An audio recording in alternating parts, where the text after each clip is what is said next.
what's going on? It's a Toy Kind of Mood episode 245. I'm Chad Moody, your host. Bobby, you look very concerned. I was gonna say that's one of those things that uh, I wouldn't tell anyone if I won the lottery, but if I did win, there'd be signs. Just saying, I'd be like, "Hey, Trav, like my game?" Like, wait a minute, how'd you get that? Like, I don't know. Just saying. Yeah, we'll talk about that in a little bit. What's up, Jay? I need to know where that game is right now. I need to go play that. And that looks like fun. Yo, it's crazy. Thanks, Atomic Arcade Coin Op, for allowing us to post a video, and we'll shout you guys out later when we run down all the GIJoe games. And yeah, that game, it's a light rail game, so actually you're playing as the tank, I guess the Mobat, right? I'd be down. Yeah. Well, speaking of games, Jason and Bobby, we have Mega J Retro, Mega Man Gaming. He'll be on later. Danny Green Games. Danny Green Collects, he'll be on later too. But right now, what are we playing? This is a video game meets toy show, but we'll be covering toy news in a bit. But what are we playing right now, Bobby? Right now I am I'm playing. Let's see, I'm playing Ghost of Tsushima. I just beat the main storyline and the Island of Iki storyline. Um, I'm getting pissed off at Marvel Rivals because apparently I didn't realize this. So when it came out, obviously, it was a huge hit and gangbusters. And apparently, like playership has dropped like 60% since. Yeah, like they just released Gambit. Damn. The reason I'm getting annoyed though is the fact that I like going into like the fighting the AI section, so I can like try out the new characters, see what their Right. weaknesses, all that good stuff. No, they're like, nope, screw you. I'm like, okay, cool. So I try and pick Gambit. That's my dude. Can't play him. I'm like, okay, well, this is pointless. I'm getting pissed. Why can't you play as Gambit?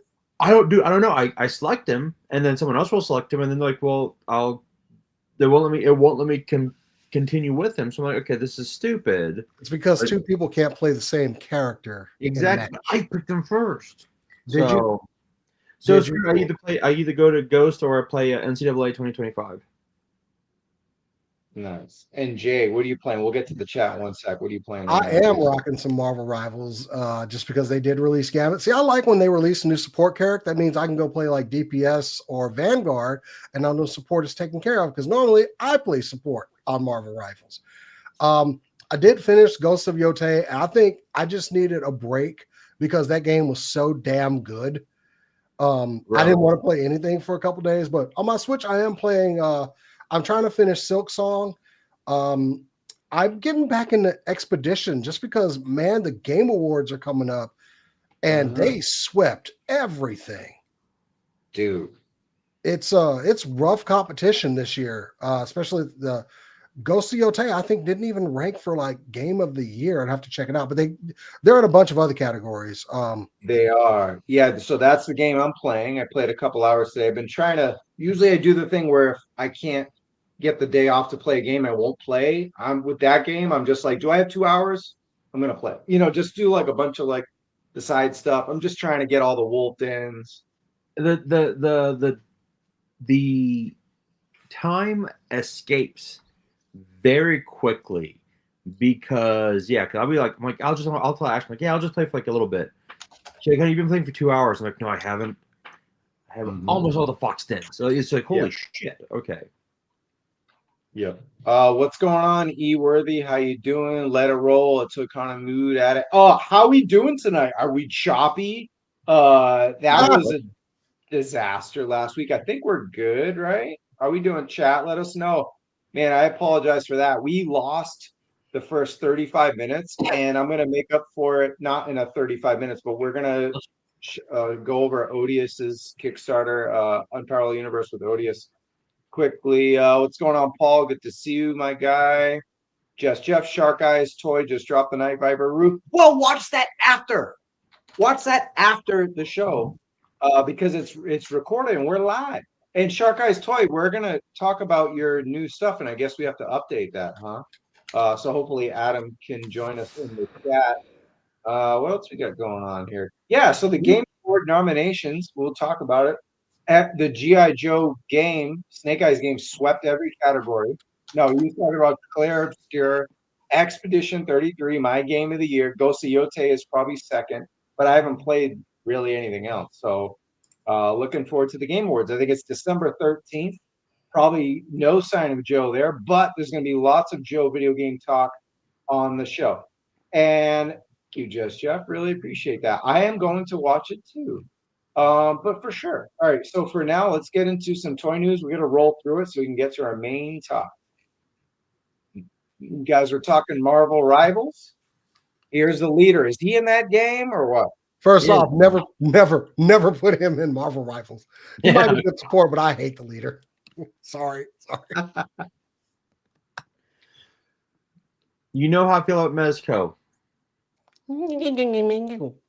Well, now you have a Star Trek guy in pajamas. So look, 112 Collective, the leader. He's $116, right under the budget of Bobby's figures. So I think you'll be getting this one on pre-order. Ships May to July next year.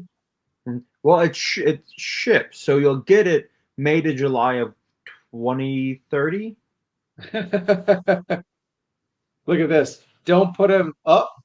Don't put him in a first-person shooter. Easy headshot.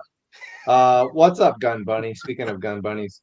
Yeah. So here's some of the shots that we got. Jason, take us through what you see here since Bobby doesn't want to. I mean, photos look great on this guy. He is not high on my list. Not one of my favorite characters, like even close. But I mean, and I'm not impressed by this one. It looks like he comes with quite a bit of stuff, though. If he came with that chamber, then it would be worth $116 to me. But this figure alone, no. No, he looks like he is getting ready for a pajama party, like a sleepover with the Hulk, and Hulk's like, my Captain Crunch. He's like, no, I'm in my pajamas. I get first dibs on cereal. You know what did come out? And you know what did come out that's worth the money? Is that Mondo Donatello? Just saying. Mm-hmm. For sure. We talked about that last week. But yeah, so this guy comes with a psionic amplifier headband, and it fits over all the head portraits, a gamma ray blaster that you see there on the right in the center. It's got the laser pistol and that bendable connecting wire you see on the left. So yeah, I mean, not a whole lot comes with him. Does have 4 different portraits, but 116, no thanks. I wasn't going to get him anyway. But if you're getting the Hulk, and you're a big Hulk fanatic, and you like what Mezco's doing, this is automatic. Yeah, look, if you are a Hulk fan, like you said, then you need you need all the Hulk figures, all about. That's fine. Then get your Saturday morning cartoons here. But even right? in East Coast, right? Even at 80, like at 116, Trav, I think you're right. You should have come with the chamber, a chair, something. I think it's a new normal. That's what it is, Bobby. Well, I know, but like what, $30 more? Like, I mean, Bishop had more accessories than this, and he was less. Yeah, and Bishop was cool. Bishop, you could have eventually got for like $50. Yeah, I actually really like that one too. Sherlock in the house, man. I'm already prepping Joe Fest. Can't wait for it. I know it's not till June, and we're in November, but Sherlock had a great time hanging out with you. I was wondering where you've been, so I'm glad that you're joining us tonight. Good to see you. Yep, way too high a price. I don't see too many, unless you're a diehard Hulk fan. I don't see this one selling too well just yet. But anyway, that's Mezco. Hot Toys. Okay, sticking with shit. Marvel. Bobby, go ahead, take it away. Go through as I go through the pictures. Give me some deets. I mean, look at this. I mean, it's so damn good. And look, here's the thing. Even if you aren't a fan of the 77 Spidey, I love everything. Everything about this looks so freaking good. The fact that they have the rope for the webbing, which is amazing. The clunky web shooters, East Coast Red. It looks like a real person in this here. It looks so good. This might be one of those figures that because Sideshow like once you will have like really good sales. I would imagine like in a year or two, this if it doesn't sell out will go on like some kind of a sale for like 25% off. I would be hard pressed not to snag it. This is so freaking look at that. Like this is so amazing. Yeah, Mm, have to throw that in there. Is it spectacular too? It is. I mean, I got to agree. It is. For some of us growing up, this was our live action Spidey. This was all we had, damn it, and we appreciated it. Okay. But this is nostalgia right here, man. And the suit looks really good. I mean, the suit, and you know what the thing about this, I think it's the material that Sideshow uses as opposed to Mezco. Like Mezco uses a fabric that they're trying to make it look realistic, and it comes across just a bit bad. This looks more like spandex, and actually, like, and granted, if this is a 1/6, I get it. Like if this was 112, I mean, if this was 112, no, I'm sorry, it's 112. If it was 1/6, it might look different. I understand that, but because they are 12 inches big, this works just perfectly. Look at that. I mean, people like this look. The Marvel Legends figure came out, just a little while ago too, and people were jumping on that. But I think someone in the chat was like, "This really looks like someone in a suit," and I mean, you just appreciate that. It's a hot toy, though, man. You bet. Yeah. I don't like the stitching around the head, like you can see that line there. Not a fan, but I actually got to look back and see, is that accurate to the suit that they had in the show? Yeah, is it? Let me see. Yeah, that'd be good to find out. But yeah, either way, a figure this expensive shouldn't have that stitching. I mean, it might be accurate. So might be accurate. Talk about real life pajamas. It is. That is how it should look. Yeah, that stitching is there. Okay, then. Oh, that's even bigger. Yeah. Speaking of the devil, what's up? The Toy Kind of Mood fellow, Gridiron Gang affiliates and Scallywag Shark Eyes. Yeah, go check out his. He's got the new wave. So I told you guys, we'll get to GIJoe, but I told you guys that new wave of Joe, the big lob wave, was going to hit before the end of the year. If it's in Australia now, it should land on our doorsteps right before Christmas. We should be able to get it. I know it says April, but I mean, I can't see it being 6 months out. I know he got it from China, but I still think we're going to get it behind because usually when B and Shark do a review, it takes about 6 weeks.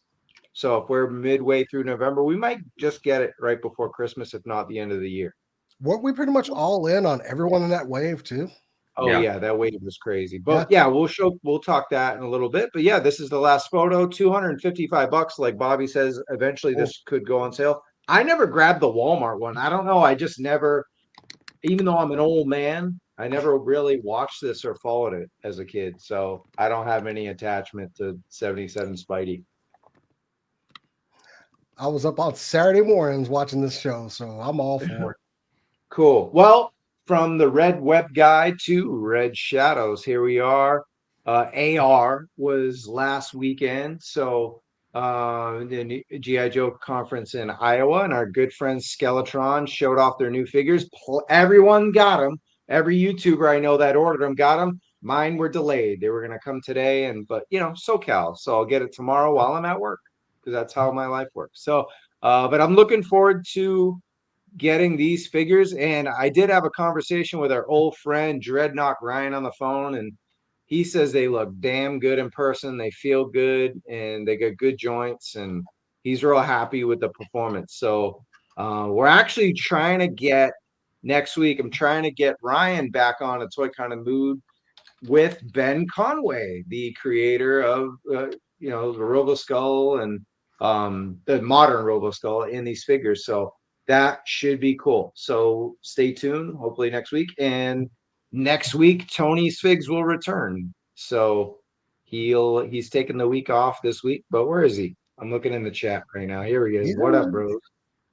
He's in the chat, but he'll be back next week, hopefully with Ryan and myself and Ben. So stay tuned. We'll see if that can happen. It is Thanksgiving Eve, so it might not happen, but we're going to try to get Skeletron on. And here, speaking of Ryan, yeah, he used his Did you ever get one of these, Jason? The Hasbro, what are they called again? Make your own face. What do they build it for? Oh Yeah, no. I did the scan and it looked terrible. I was like, "There's no way I'm spending money on this. I'd rather get it from a customizer and just pay them for it."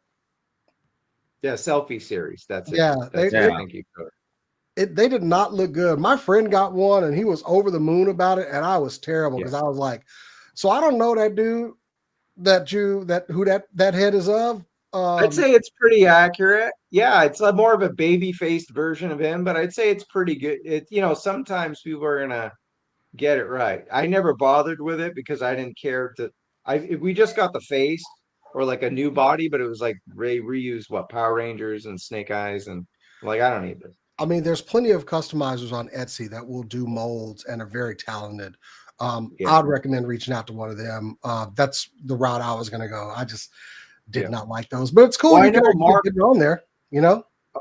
Mark II Design, our buddy Mark Gerwig was doing them at different conventions. I think it was the Dallas show he did it last year, or maybe it was Joe Fest this past year. I know he had a booth and he was, he'd scan you and then by the end of the day maybe get you a face or something. I'm not sure how it worked, but I know he was doing them at the convention. So I thought that was pretty cool. Yeah, I think that'd be the way to go. Ooh. Well, Skeletron. Also, I'm working the LA Auto Show this weekend. So if you're in Cali, come visit me. I'll be at Toyota booth. But unfortunately, I don't think we're gonna see this Timmy Hill Skeletron NASCAR there at the LA Auto Show. But I thought this was pretty cool that Skeletron has basically their own Hot Wheels in a way through Timmy Hill, and you can pre-order it now. It's $12 and it ships out of their Carolina warehouse. So pretty cool. Shout out to Skeletron, man. They're doing big things. You know what I mean? Getting their own diecast car and shit. It's pretty great. Admittedly, for a second, I thought they were sponsoring a car, and I was about to get all excited for a second. Oh yeah, no, it's pretty cool. But no, I mean they did actually sponsor a real NASCAR. Oh, yeah, okay. Yeah, they did. I should have prefaced with that, but that's where this is from. So they actually did a real. Yeah, I should have had the real picture too, but I threw this in last minute. I'll look it up later. That's cool though. That is very cool. Sherlock says Mark was doing the face scans at AR too. There you go. Cool. Very cool. So that's the goal right there. Like, Mark II Designs? Hell yes. Awesome. Cool. And moving on, our good friends. I want to shout out BigBadWorkShop for not doing a podcast this Wednesday. They did one, 2 weeks ago? Oh, but they did say that they had to do it because they were going to Legion's Con. But yeah, good guys. We had them on a few weeks ago. If you missed that show, it was awesome having Operation Monster Force on. And they got some new looks here of the Crimson of the Order of the Crimson Moon Legionnaire and Count Iron Man, Count Iron Moon. What do you think of these, Jay? If I get that Legionnaire, it is only going to have the wolf head on it. I'm sorry. There ain't no other head going on it. That looks sick. That looks like I wish that was like a fully colored version. I know we got like a more of a scan on the box, but that wolf monster, hell yes. That's like some dog soldier stuff right there. Yeah, but that's what's great about these. So they're doing the Operation Monster Force faces and also the Red Shadows faces. So we're sticking in tune with what Skeletron's doing. And then also, yes, Toyomic Blood for the Baron. Also, man, what they're doing for Monster Force on those, though. That looks sick. Love it. Mm-hmm. For sure. If they weren't $40, I get two and then have one of each. But at 37, may just have to stick with the Red Shadows version. Moving on, more stuff from Monster Force. It's the season 0 Phantom Core Command Unit convention exclusive, and it's not much of a convention exclusive because you can now get it on BBTS up for pre-order. The difference is though, it's $50. I think it was only $40, and we were like, this is amazing value. For 50, it's solid because you do get a lot of faces, a lot of stuff. But for 40, it was a steal, in my opinion. But yeah, you can get this now if you didn't get to meet them at a convention and order from them direct. You can now order on BBTS. Yeah, I think we were more impressed by the loadout. Yes, that. Boom. Look at that loadout, man. I know that price might seem kind of like, ooh, that's a lot, but look at what you're getting. So Yeah. blast effects, all kinds of accessories, two side, man, the value's there. Mm-hmm. Yeah, East and I Coast mean, Cody. Yeah, go ahead, Bob. no, I was gonna say like this is one of those things that when we talk about like what is a $50 figure, I mean you're getting 3 figures in one here. Yep. So Agreed. it's one of those things, and also I, I don't have an issue with a smaller company like Big Bad charging 50 for a figure like this because hey, you are getting a lot for this. My issue always Yeah. comes with the fact that like Hasbro doing shit like that. I was like, wait, you're not giving us half of this shit. You're charging 40-45 bucks for it. Like no, like this is Right. this is a figure. So yeah. Right. And so modular too. Trey, Toyomic, you're in the chat, I believe. Let me know. This was 39, or maybe someone else knows. This was $39.99, right? Or 42 or something. Because I can't remember the original price for the convention goers. Or maybe it's in my BBTS pile of loot, but I don't want to sit there and scan through it. If one of you guys in the chat knows, that would be helpful. But yeah, I agree. I mean, I think 45, looking at this, is the sweet spot, but it is a convention exclusive too. So yeah, E-Worthy, what do you, okay, 39, he says he thinks. E-Worthy was yours 39 too? But yeah, for 39, this is great value, 100%. Like you say, 20, 30 for the figure and 10 for all that stuff. Yeah, you can buy one gun for 10 bucks on eBay, even if not more. So I think it's great value. All right. Moving on from the Red Shadows to the Red Shadow, Bobby, Mattel Motu Red Shadow. The hell is this? You tell me, you're the Motu master on a toy kind of mood. When you get to, let me see here. What is it? Let me see here. Motu Red Shadow. Origins. Okay. Let's see here. All right. Do you know, Jason? He is neither red nor shadow. What the hell is that? Okay, here. So he is an first release as a Club Grayskull exclusive. He was a concept. Oh, Okay. That's what it is. Okay. You're forgiven then, Bobby. You're forgiven. Yeah, so he is a concept who was forced to serve the Great Black Wizard until he was freed by Mossman. Look, I'm looking at these pictures. I do like when they do these type of things, right? Like these are cool. Yeah, thanks, Paul. It's a cool gimmick. Yeah. I'll say Box gimmick. art. Yeah. Here's the box art here. Yeah. Like that looks cool. I do like that. The only issue I have with this is it's got no lore to me, so I have no reason to like really. And look, Axel Jimenez is an amazing artist. I know our good friend K Wish crushes on him quite hard. ah, But I mean, it's cool. It's cool, but I have zero desire in this. Tony's Figs, we're still talking about the Phantom Core Deluxe. When the fuck are we getting these? I ordered these fucker. Well, small companies hey, look, they do their own podcast, Big Bad and Fresh Monkey, and they admit their stuff is slow, but they said from now on, they're gonna put stuff up for pre-order when it's close. Like the females in season 3B or whatever it is in Operation Monster Force, they're like the female buck. They said when that's almost ready, we're gonna put it up for pre-order. So they wanted to build up hype, but they realize that when you order something a year ahead, it gets kind of a little annoying sometimes, right?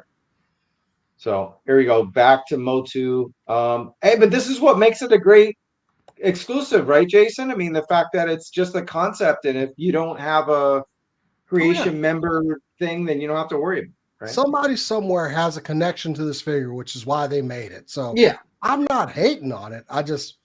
I'm kind of with Bobby. I don't have any lore associated with it. I won't say it doesn't look good, right. but I do question why is he the Red Shadow, because he's not either one of those things. But he's neither that's red cool. nor shadow. Well, and like who are they? East Coast put it best. If this had been released in the 80s, it would have been.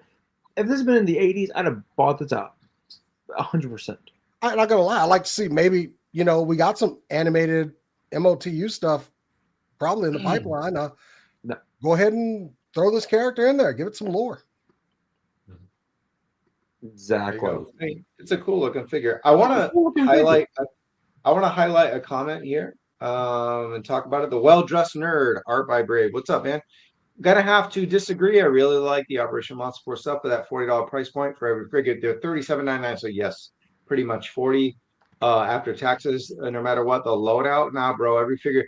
I actually agree with this. Where when it's like the army builder stuff that it's complete reuse, it would be good to see some of the figures like say $34.99 or $32.99 if it's like intentional reuse and it makes sense to do like different colors of different troopers and stuff like that. But yeah, if you're like for this, $40 was a steal for this figure. But for the other ones that don't come with 3 heads and all that stuff, $37.99. Some of the if it's an all new mold or they did something drastic with it, sure. But I do agree the price could be down the thing. We got to look at it. It's Fresh Monkey Fiction. It's Big Bad Workshop. That's a lot of overhead. A Big Bad Toy Store. That's 3 companies making these toys, right? And in addition to the other people that help out with everything else, right? Packaging and all that stuff. So there's a lot of overhead for a smaller. It's not Mattel. It's not Hasbro. I mean, what do you guys think? I mean, you guys think it's for the Operation Monster Force? I like Trey from the chat to jump in on this too on the comments. I mean, at $37.99, should some of those figures be a little lower realistically? I mean, we all want some value in our lives, okay? Well, no one's going to balk at a lower price. Yeah. And he does raise a good point. That value is, he is the collector. That is the value that he sees. I honestly don't have any of those figures, so I will be willing to take that risk on something new just to see what it's about, because I'm not going to find out any other way. Now, if I got it and looked it over, I might feel differently.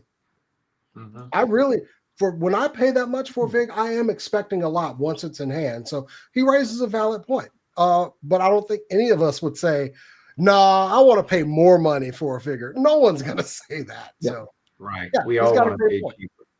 Bobby, what do you think of this variable pricing here? I actually agree with this too. I mean, when you look at the wave of Joe, like the wave that Joe that's coming out, not every character is created equally, especially with Marvel. We know one Marvel character like a Spider-Man he won't even come with a web. He'll come with 2 fists and 2 sets of hands, and then other figures will be loaded the fuck out and they'll be the same price.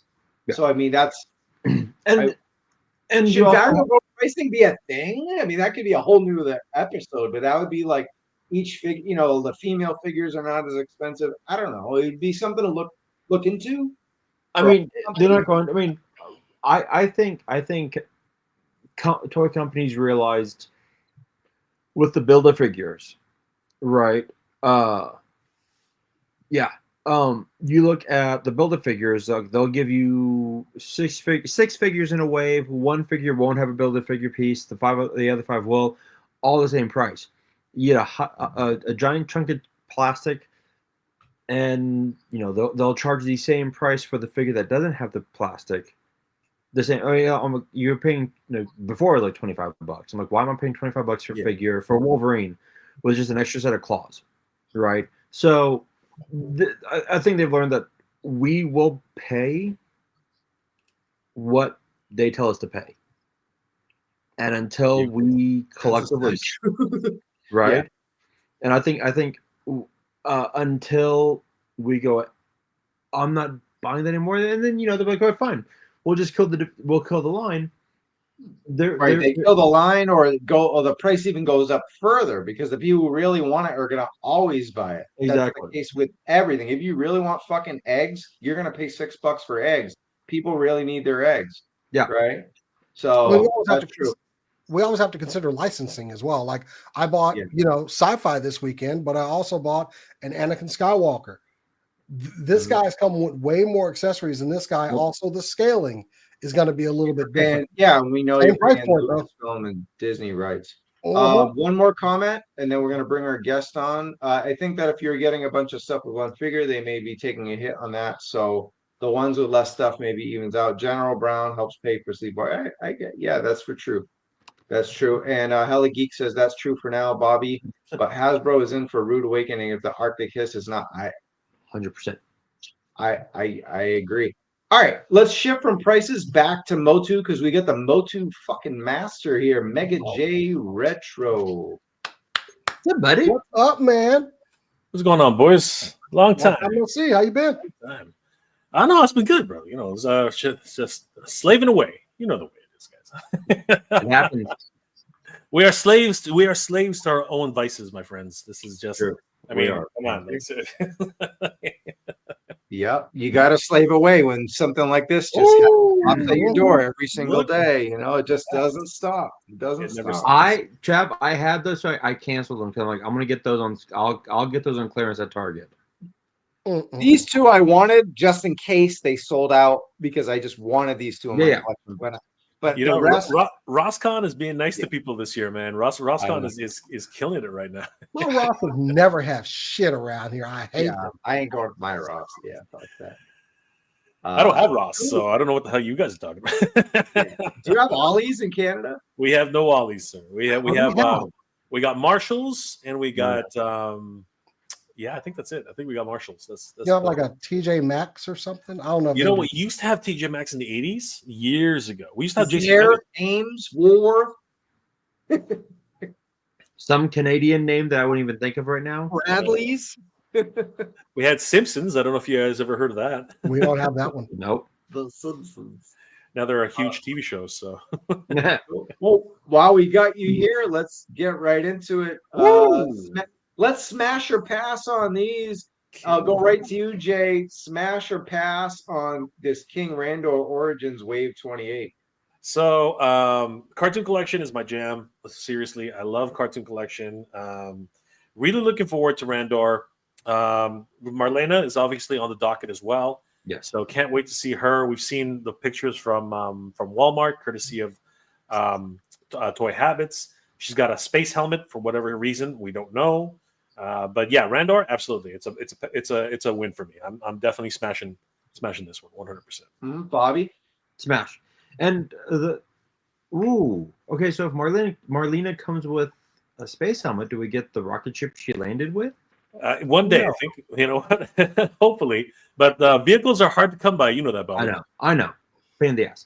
Oh, this is an easy smash for me. Burger King. We already got Burger King Rando. This one is this one is the Filmation Rando, which we've been waiting for a long time. That's what's up. Do you fuck with these, Jason? Periodically. I love the colors on this guy though. Looks like he stepped out of the cartoon. I appreciate it. Not gonna be my jam. All right, I'll stick with you for the next one. Smash or pass on the Lion-O here. This is wave 2, right? Nah, I'm good. I think This is wave 3, actually. This wave, sorry, but what I mean, wave 3. wait, I don't get this. I thought I bought this figure already. There's the problem. Yeah, I was like, wait, I already have this guy. Why? I bought this guy, so I'm good. What is the difference, Mega J? The colors, the colorway is slightly different. He's a little bit paler. The tunic is a little bit paler. His armor is gold instead of silver.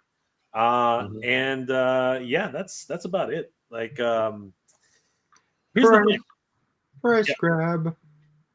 Cash grab. Yeah. Here's the thing. If you missed out on that one, right, that Jason's got, if you missed out on him, then this is a second chance at grabbing a Lion. But a colorway this early, nah, man. This is this unfortunately is a pass for me. Especially if you already got the first one, because the first one is awesome. Yeah, I got the first one. I got the first one on a whim. I got the first one just like, oh, it's cool. And then I saw Specs review on it. I'm like, God damn it, I don't get it. This, you know, usually I don't have anything bad to say about Mattel, but for this, you get it double barreled. This is just a cash grab. That annoys me. Yeah. Oh boy. Go ahead, Jason. Okay, Panther looks amazing. That looks This really looks dope good. as shit. He does. I'm probably not going to have the armor on him because I like my Thundercats looking like MLTU figures next to my guys. But it's tempting with this Panthro, man. He is loaded out. Also, that face sculpt, man, he looks like I will kill you. Yeah, this is dope as shit. This is an easy grab. Yeah. Easy grab, MJR. What are you thinking? So obviously the colorway here is again he's turned gray instead of light blue, which is very akin to the original LJN toy. The armor set is no longer gold; it is silver, which is the way it should have been in the first place. Because this is the way Panther should look. He should look like he actually doesn't have much to do. The man is just a badass regardless, even if he has no freaking armor. But when you armor him up with flashy stuff like gold armor, no, the man has to be like down to business and literally just bring it to you. So yeah, this is definitely a smash for me. I'm definitely grabbing this guy. Like Panther, I like Panther here. It looks like he's like, oh, you don't want the nunchucks? Here's a giant axe in your skull. Oh, you don't like the giant axe? Here's a giant mace for your face. You don't like that? Here's a gun. I'm just going to shoot you. Like, God damn. All right. Also, that battle mask looks dope. Yeah. Like that's something like you throw that on, like, ooh, you ready to But let's be honest here. If a giant anthropomorphic panther came at you with any of that shit with the mask on, I'd be screaming as I ran away. straight up, nope, swinging nunchucks like he was in his prime Michelangelo. I'm out. Right. And this is part of that variable pricing. This is a guy who's packed out, and the other figure isn't as packed as much as this, and they're going to be the same price. So I guess that's kind of that's the answer to everything, right? Yeah, he's the value of the wave. Yeah, for sure. There's going to be a wave, and some characters are value and some are not. That's just the way it is. Would you like to see variable pricing in toys based on what you get? Do you think that would help anybody or no? I mean, like I said, Panther's a badass without this stuff, right? I mean, technically, I'd still buy him even if he didn't have half of this stuff. But it does help, you know what I mean? And it really does help that you can swap these with any figure you want. So that does help. Real quick, Trav, because that's just gonna hit me. If they did the variable pricing, that's a great line. They would find a way to screw us over. So they might give the Lino, they may charge him $15. They charge him, they'd price him at $50, just to screw us over, just so they can get their money. So I think. So either way, you're gonna pay. We're getting screwed. Yeah. Where are you gonna pay? Yep, makes sense. All right, moving on to the last one, and I'll go to you, Mega J. You just shook your head at Panther, man. Look, I'm gonna get him because he's Panther. All right. But the reality is he's just a freaking colorway of Battlecat. I mean, there's absolutely nothing different about him. He is literally the exact same figure with a new straps, and technically not even new straps. That's actually technically just a new sticker on the front. He looks cool though. I do like the purple. I do like the the overall design. He looks really neat. But as you said, right, variable pricing. Right, he's a little bit taller than the other two, just a tad, but he's got almost practically no accessories, right? So yeah, it's pick your poison at that point, right? So, but he's Panther. I have to get him. So. You know what they should have done with him? Flocked him. Yeah, they should have flocked him. At least, right? Something different. Yeah. Yep, got a real figure says Panther and Panthro are confusing to remember. It is. It's like theater and theater. It is a very, very interesting little dynamic they have going there. Gotcha. Smash or pass, Bobby, Jason? Nah, I'm good. They could have at least swapped out the armor. I know that's kind of been fashionable. Like Battlecat and Panther were the same mold, same armor, all that stuff. But they've tried to mix up the armor a little bit. They could have done something different here. Yeah. Just to give it a different feel. I agree. He should have had his horns. If he had his horns, they could have done that. Cool. I would have been smash all the way. Right now, I'm just buy. I'm not smashing it. I'm just buying it. Okay. I'm obligated. There you go. I'm good. Or like Bobby says, hash. Yes, Hash. cash it. Hash. Yeah. All right. Next up, epic hacks from Boss Fight. We got a pair of new figures here. We got Frankenstein's monster, the undead creature on the left, and the CGT combat drone, the agile battle robot, both 7 inches tall, and includes a slew of different accessories, removable helmets, and sets of hands, shoulder armor, all that stuff. What are we thinking about these, Jay? So, if you didn't know, I'm kind of a Mega Man fan. So No. so Really? if you Wow. didn't know, I'm kind of a Mega Man fan. But yeah, this guy. As soon as I saw him, I'm like, Zero. That was the first thing I thought of when I saw the suit. I was like, Zero. So yeah, right away, just because of that, absolutely. And he looks like that. He looks like Rodimus a little bit. You know, there's I can channel a lot of different toy lines out of this. He looks like a small Gundam as well if you really squint hard enough. So yeah, there's a lot of things to like about this guy. Frankenstein, come on, dude! It's Frankenstein with a goddamn shotgun. I mean, come on, that's got to be the crazy thing I've seen all day. Like seriously, those pitchforks, they could have covered that. Yeah, this guy's pretty cool. I do like it. So and again, the biggest concern here, and I'll go to you, Jason, was the price. I actually don't have it in my notes, but I think it was at $60 or something like that for each, right? Like 57, right? Something like that. No, they are $59.99. They're running a sale for both of them. You can get like $10 off. But man, that we just talked about pricing. I know Epic Hacks is kind of like smaller company as well. I did get their Red Sonja, their Conan, and that other figure sold out on their website.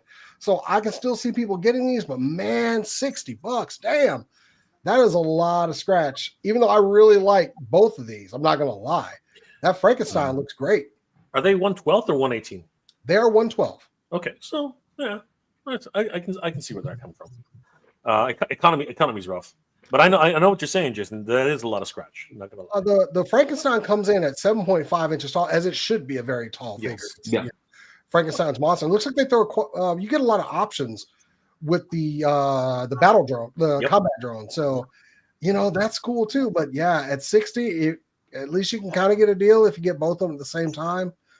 Gonna be a pass for me though. Yeah. Not 60, man. I can't. Yeah, I've already got the figure obscura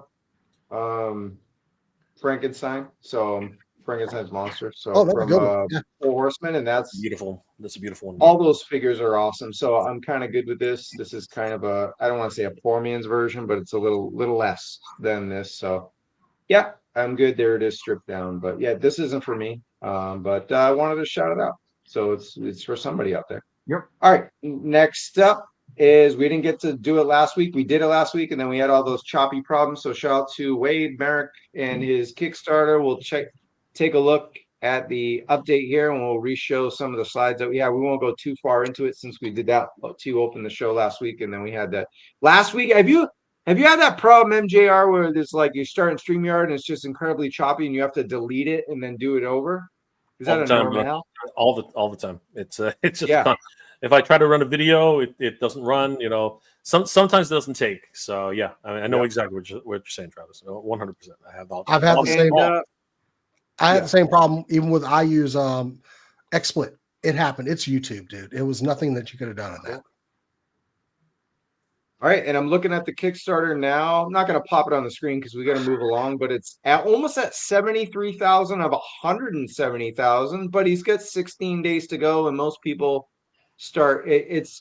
Last week wasn't even. I think it was like 53 or something. So we jumped 20 in a week. So that's pretty good. If he keeps it up, might get close. So shout out to my guy on Parallel, and then I backed him, and then I don't have the picture here, but he also has the skull up that he had as an exclusive. Well, I believe at Legion's Con, but he said it'll be a different skull, and I added that to my Kickstarter. You can add it as an add-on a odious skull face. So yeah. So moving on, we got Hiya Toys. Bobby, I'm going to go to you. This looks. Oh, I'm sorry. This looks great. This Drago looks amazing. I'm a little sad we don't get the steroids and a needle, but or like the machine that the incline runner. exactly like the incline. Yeah. It looks great though. The fact that it comes with like I like the bench, the straight bar with the weights. I love that. That can go with any freaking figure that we have, especially like GI Joes. Start and Slaughter and those guys. Exactly. I love this. I love the ring. I love everything about it. Yeah, this is fantastic. This could be great for like what is it? Sergeant Slaughter comes with those gloves and big boa. Like Yep. that could be a cool. And same thing with the Carl Weathers that we showed off, a couple months ago, whenever it was on the Hiya Toys. But I must break you, Mega J. What do you think of what we got here in this set? You took the word out of my mouth. If he dies, he dies. No, seriously, he's not going to die. He is going to live. He's freaking awesome. Freaking. I need this as another version of He-Man for me. Definitely gotta. I'm serious. I gotta give him the freaking, like, he's got to get new hands and a sword. No, I'm seriously though, freaking amazing. And a mullet. Well, yeah, exactly. I love the what's it called? The walk on. What's it called? What is that thing? Vest? Robe? The robe. The robe. That's right. The walk on. I love the walk on robe. You know what I mean? I love the really stripped down, no business. Like Russian, like Mother Russia. Type of colors. I love it. I love the crew cut. I love the fact that he comes with one third of a ring. It's not even a half a ring. It's actually just a third of a ring. I'm hoping that I'm hoping that Carl Weathers is there. I'm hoping that Rocky is there. I'm hoping that at least one other boxer, so we can get a full ring. You know we what I need mean? Cobra Lang. Cobra Lang would be cool too. Yeah, absolutely. Hey fool! I know. I know. I love it. And the fact that he comes with all that great stuff and a stand. Very cool. What's the MSRP on that one? Is it like the MSRP is 118? Again, this is someone asked in the chat. Oh, MCR. This is Hiya Toys. This is 112 scale. It's available now on fan channels. EE, BBTS. Is it 112? 118. Yeah, 112, and it releases a year from now. It's a year from now. Go back to the size comparison, because if you look at it, this is weird. If you go back, that says 6.6 inches. His height. That can't be 112. Well, Dolph Lundgren does tower over. Okay, but 112. He must be a freaking giant. Okay, so it's like WWE scale, basically. Yeah. Masterverse scale. Yeah. Well, actually, I think he's much taller. I think Rocky's going to be like 6 inches. Yeah, which would be right. Because he looks down on Stallone. Yeah, way down on Stallone. Right, it wouldn't be classified scale. Well, it might be classified scale because I think it is classified scale. Yeah, it'd be classified scale. So it is 112 because he's tall. Yeah. There you go. Which fun tidbit? Dolph Lundgren actually dislodged Stallone's heart. During the shooting, because Dolph was pulling back his punches because Dolph is a big motherfucker. Oh, yeah, and he's a karate expert. He's actually Stallone said, "No, punch me." So Dolph was fine and starts punching Stallone. Well, he collapsed and they took him to the hospital and he goes, the sac around the heart actually like dislodged a bit. They compared it to being in like a 50-mile-per-hour car crash and the steering wheel hitting him in the chest. Jesus. That's crazy. Yeah, getting punched sucks. By the way, Travis, did I ever tell you I'm really bad at math? For scales. No, never. The Hiya Toys. I actually bought their Judge Dredd when it came out, and comparison to another 6-inch scale figure. Here's Ryu. Wow. Oh, yeah. Oh wow. See, I got confused because I keep thinking Hiya's like 118 because that's where they started, right? They do as well. Yeah. They had a 118. Like this Dredd as well. Yep, there you go. There it is. Good lead in. There it is. Exactly. Look at that segue. That is 118 pretty cool. scale Alley Viper. And look, we haven't covered too much of the 118 scale, highest stuff on here, even GI Joe, because we're 112 classified stuff. But I love the look at this Alley Viper because it's different than classified. This is probably what classified should have been, even though I love the Alley Viper, and Tony always rags on me because he thinks it's, the orange and blue is disgusting. But this look is new, and the Alley Viper we have is basically the same one we had as a kid. So what do you think of this direction, Mega J, on this? Look, I was really disappointed when they stopped the retro collection. I thought the retro collection should have kept going. As much as I love O-Ring, okay, I love O-Ring, but I You think mean Hasbro's retro collection 118 scale that was at Walmart, right? That Yeah. what you mean? Exactly. Okay.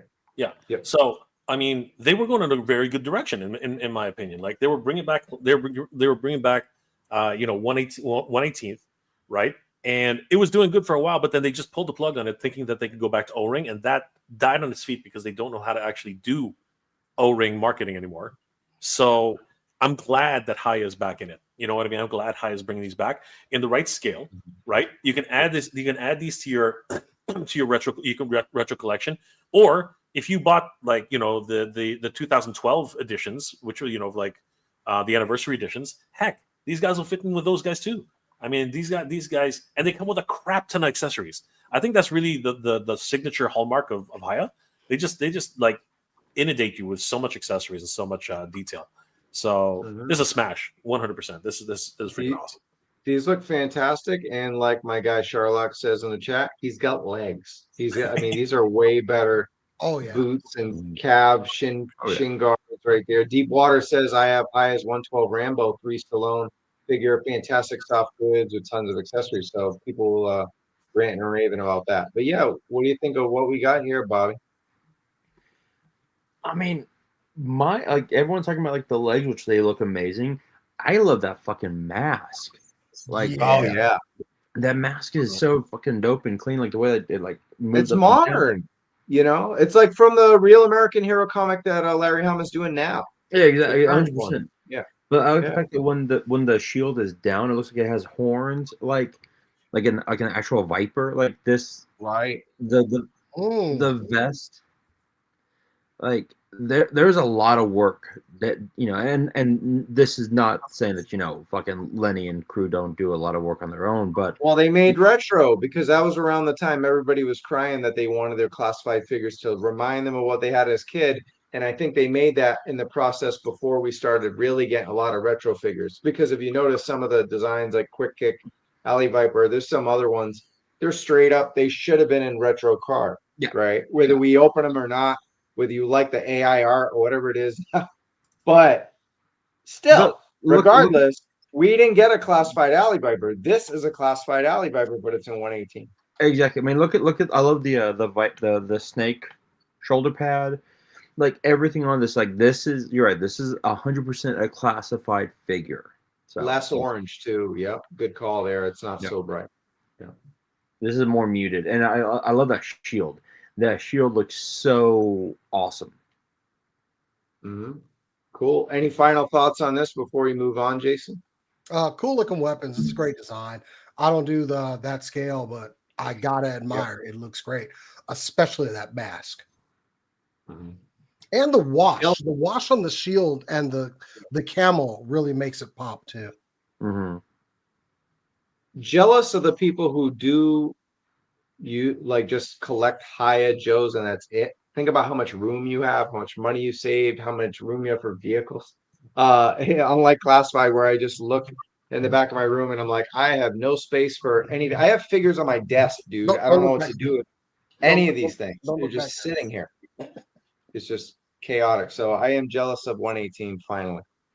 All right. Moving on to figures that are small. It's O-Ring figures or Reaction Plus Super 7 stuff. So they had a new wave out of nowhere today. Red Glow, Snake Eyes with the crystal poison. And then we had Arctic Scarlets, the movie Black Cape, Cobra Commander, and Mara. But man, $25 for figures that do not move, Jason. No, I'm out. I don't do these. I would get vintage before I got these, but hey, that's me. Yeah. Mega J, do you echo those sentiments? So when Reaction first came out, I mean, Reaction has less articulation than these. These actually have a lot more articulation than Reaction. Yeah, They do. There is a part of me that is still in love with O-rings. You know what I mean? I still love them. I still have a nostalgia for them. I think they're great. Right. And this is the opportunity, which I think is what Super 7's strategy is, to give you the figures you never got in O-ring style, right? And I think it's a good move. I think that diehard O-ring collectors are definitely going to go for these. Am I going to go for these? The answer is no. I would love to start collecting 1/18 again. I'm into so many lines. It's just not feasible. At $25. $25. Yeah. 40 years ago, we paid $3 for these. And no, if it was $14, I think I'd be in on it. But if This it was is 25 is pushing it. Yeah. This is $25. Yep. 25. They were $20 a month ago. Yeah. $20 a month ago, and I thought that was insane. I was like, these are $10 figures, and they're 25 now. But if you wait long enough, they'll be $7 because no one's paying $25 for this. Ollie Khan is Ollie Khan and Ross Khan is doing wonders for people. Yeah, but is it doing wonders for the toy industry and companies? That's a whole other episode. Here's the thing that sucks, right? So I actually did buy this. I bought this at my comic book shop here because it was a blind box. I'm a sucker for blind boxes. I am. I got the Voltron metallic, $15. Like, did I want this one? No, I wanted the classic one. But it's cool. There's a cool factor about that, though, Bobby. Right? There's a really cool factor about that. Like it's metallic. Like it does shimmer. That's way cooler than these O-rings. Right? And like these O-rings. Like this is 15, fine. And that's like that, and that's with the comic book shop, 30%. This, what the, no, it actually kind of infuriates me. Because like here's what sucks about Super 7.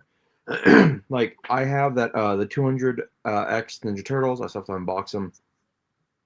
They come out with one price. No one buys them because no one's paying those prices.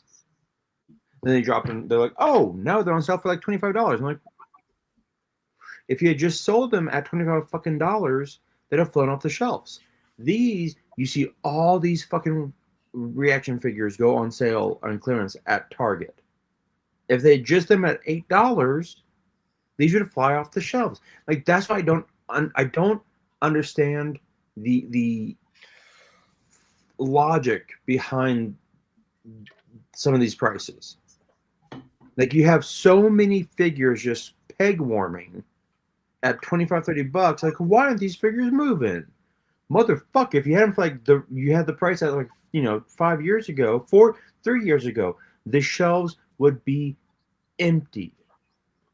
But no, now you got now because you were greedy fuckers, you don't get the money that you like. Oh, we'll make this. No, you're not.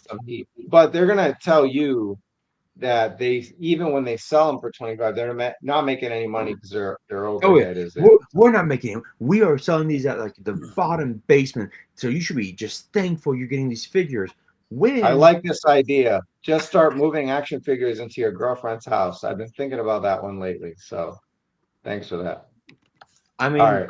Look, here's the thing. Yes, go for that. I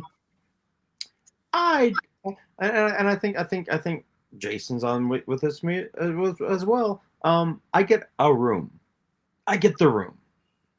The rest of the place is my wife's. Yeah, that's not enough for a toy collector these days, right, Mega J? You need a whole house these days. But look, let's get back on topic because we still our main topic's the video games, and we're getting way off track. Move on. Bullshit. All right, move on. So yeah, pretty much. Any last words on any? You said the O-rings still touch you, Mega J, on this, but what about Mara? Some of these getting the deep character cuts are cool, but Mara, of course, is a character who was mutated into a mermaid, essentially. Can't breathe outside, without a aqua breather, right? She's got gills on her neck. Sad, tragic character. The end of the episode is basically her swimming out to sea. Great deep cut. I like it. But why would this is something that always bugs me in action figures regardless. Why is her hair straight down when it should be frilly, like what it is on the freaking card? Because that's not what Mara looks like. Mara looks like the card. She doesn't look like the figure. Because they're O-rings and they're just using whatever tooling they had. Dirty Knives, $31. Sorry if I skipped over that, and it's available a year from now. You pre-order it now, but it'll arrive 26. But yeah, cool. Hey, Trev, one second. I do like Charlotte's statement here that Super 7 is following the Funko business model. As someone who likes Funko, I do love Funko. They're fun fucking figures. And they're about to file for bankruptcy. Yeah, they actually said they actually said that if they survive to the end of next year, they'll be lucky.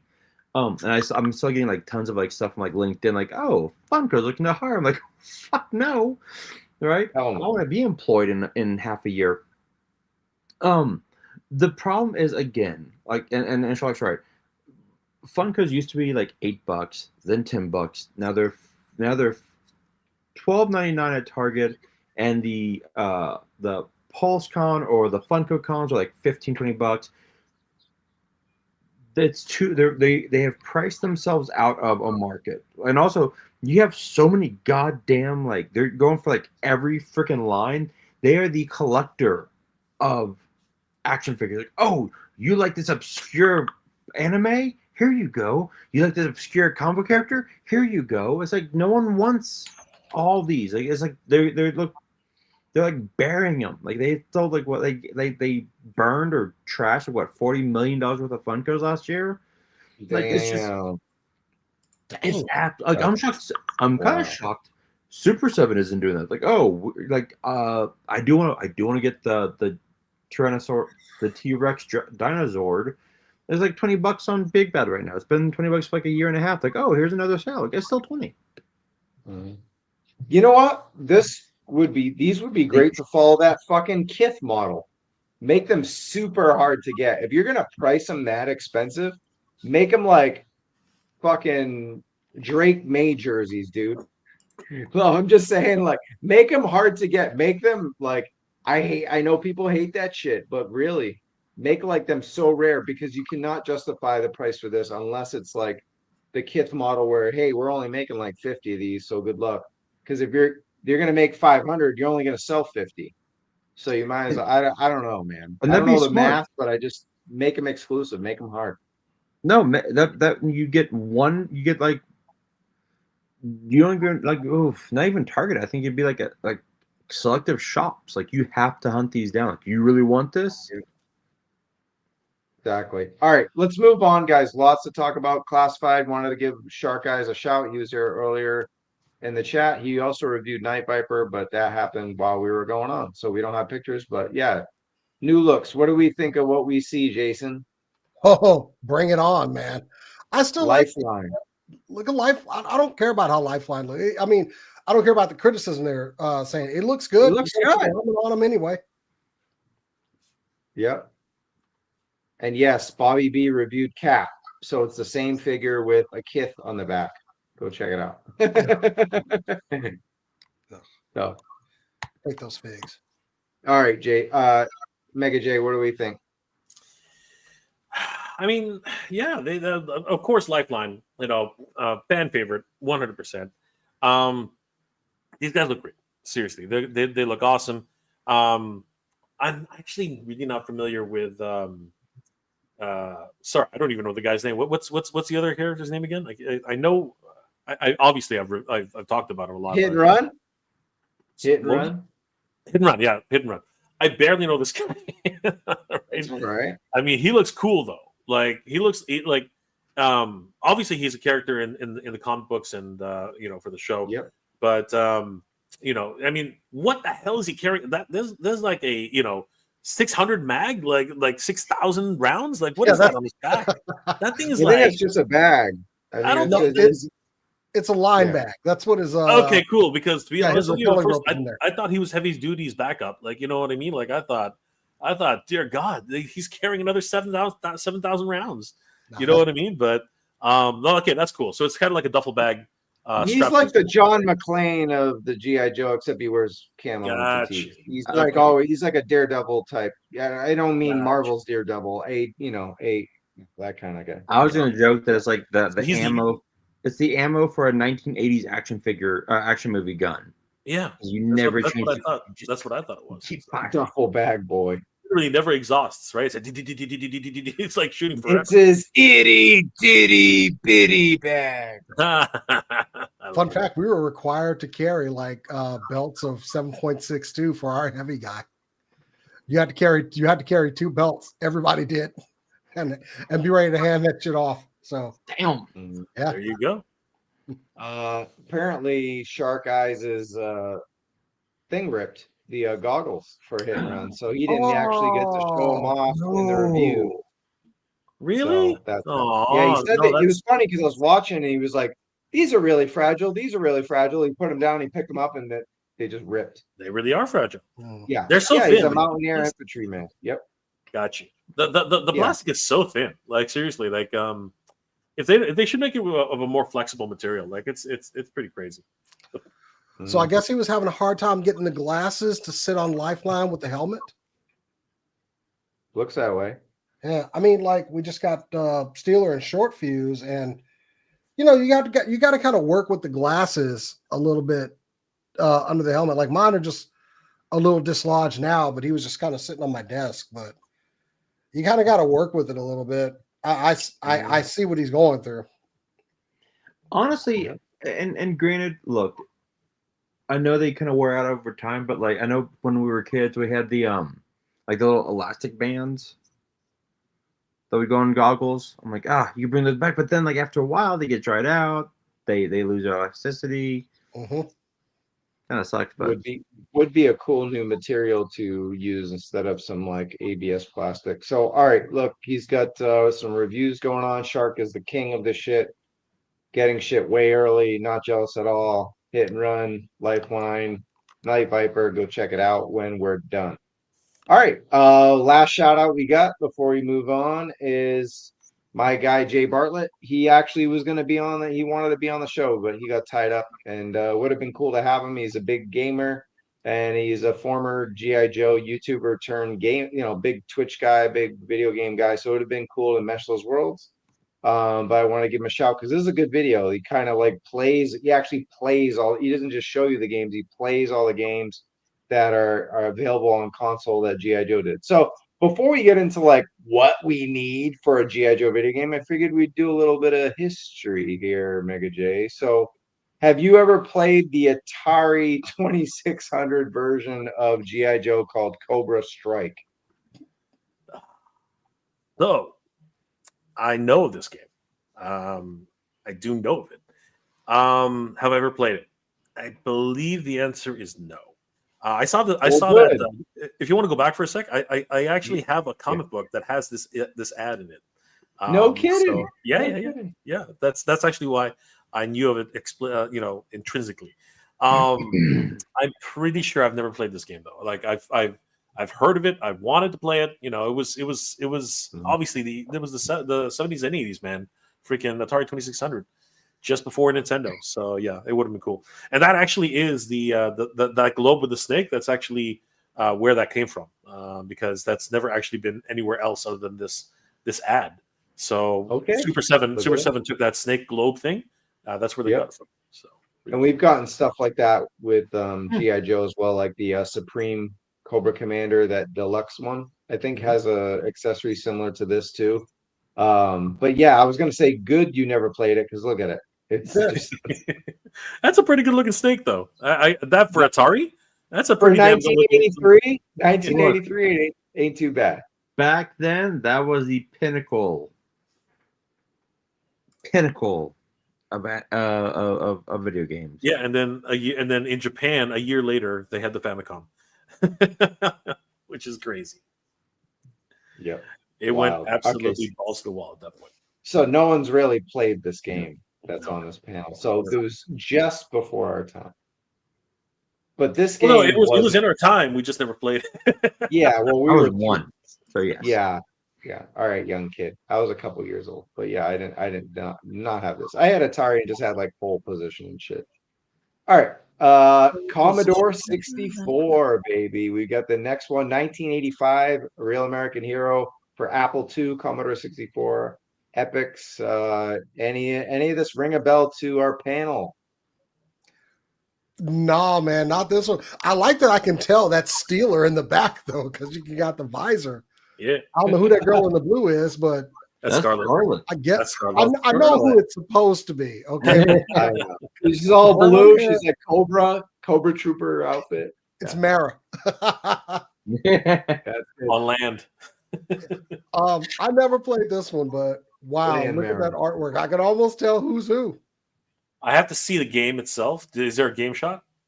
No. Oh, Yeah, I wow. Really? couldn't These are find the any. choices. That's pretty damn good. Are you kidding me? The Is there another- character select screen looks really good. that That's character really selection is good. freaking awesome. Okay, is there another shot, or is that it?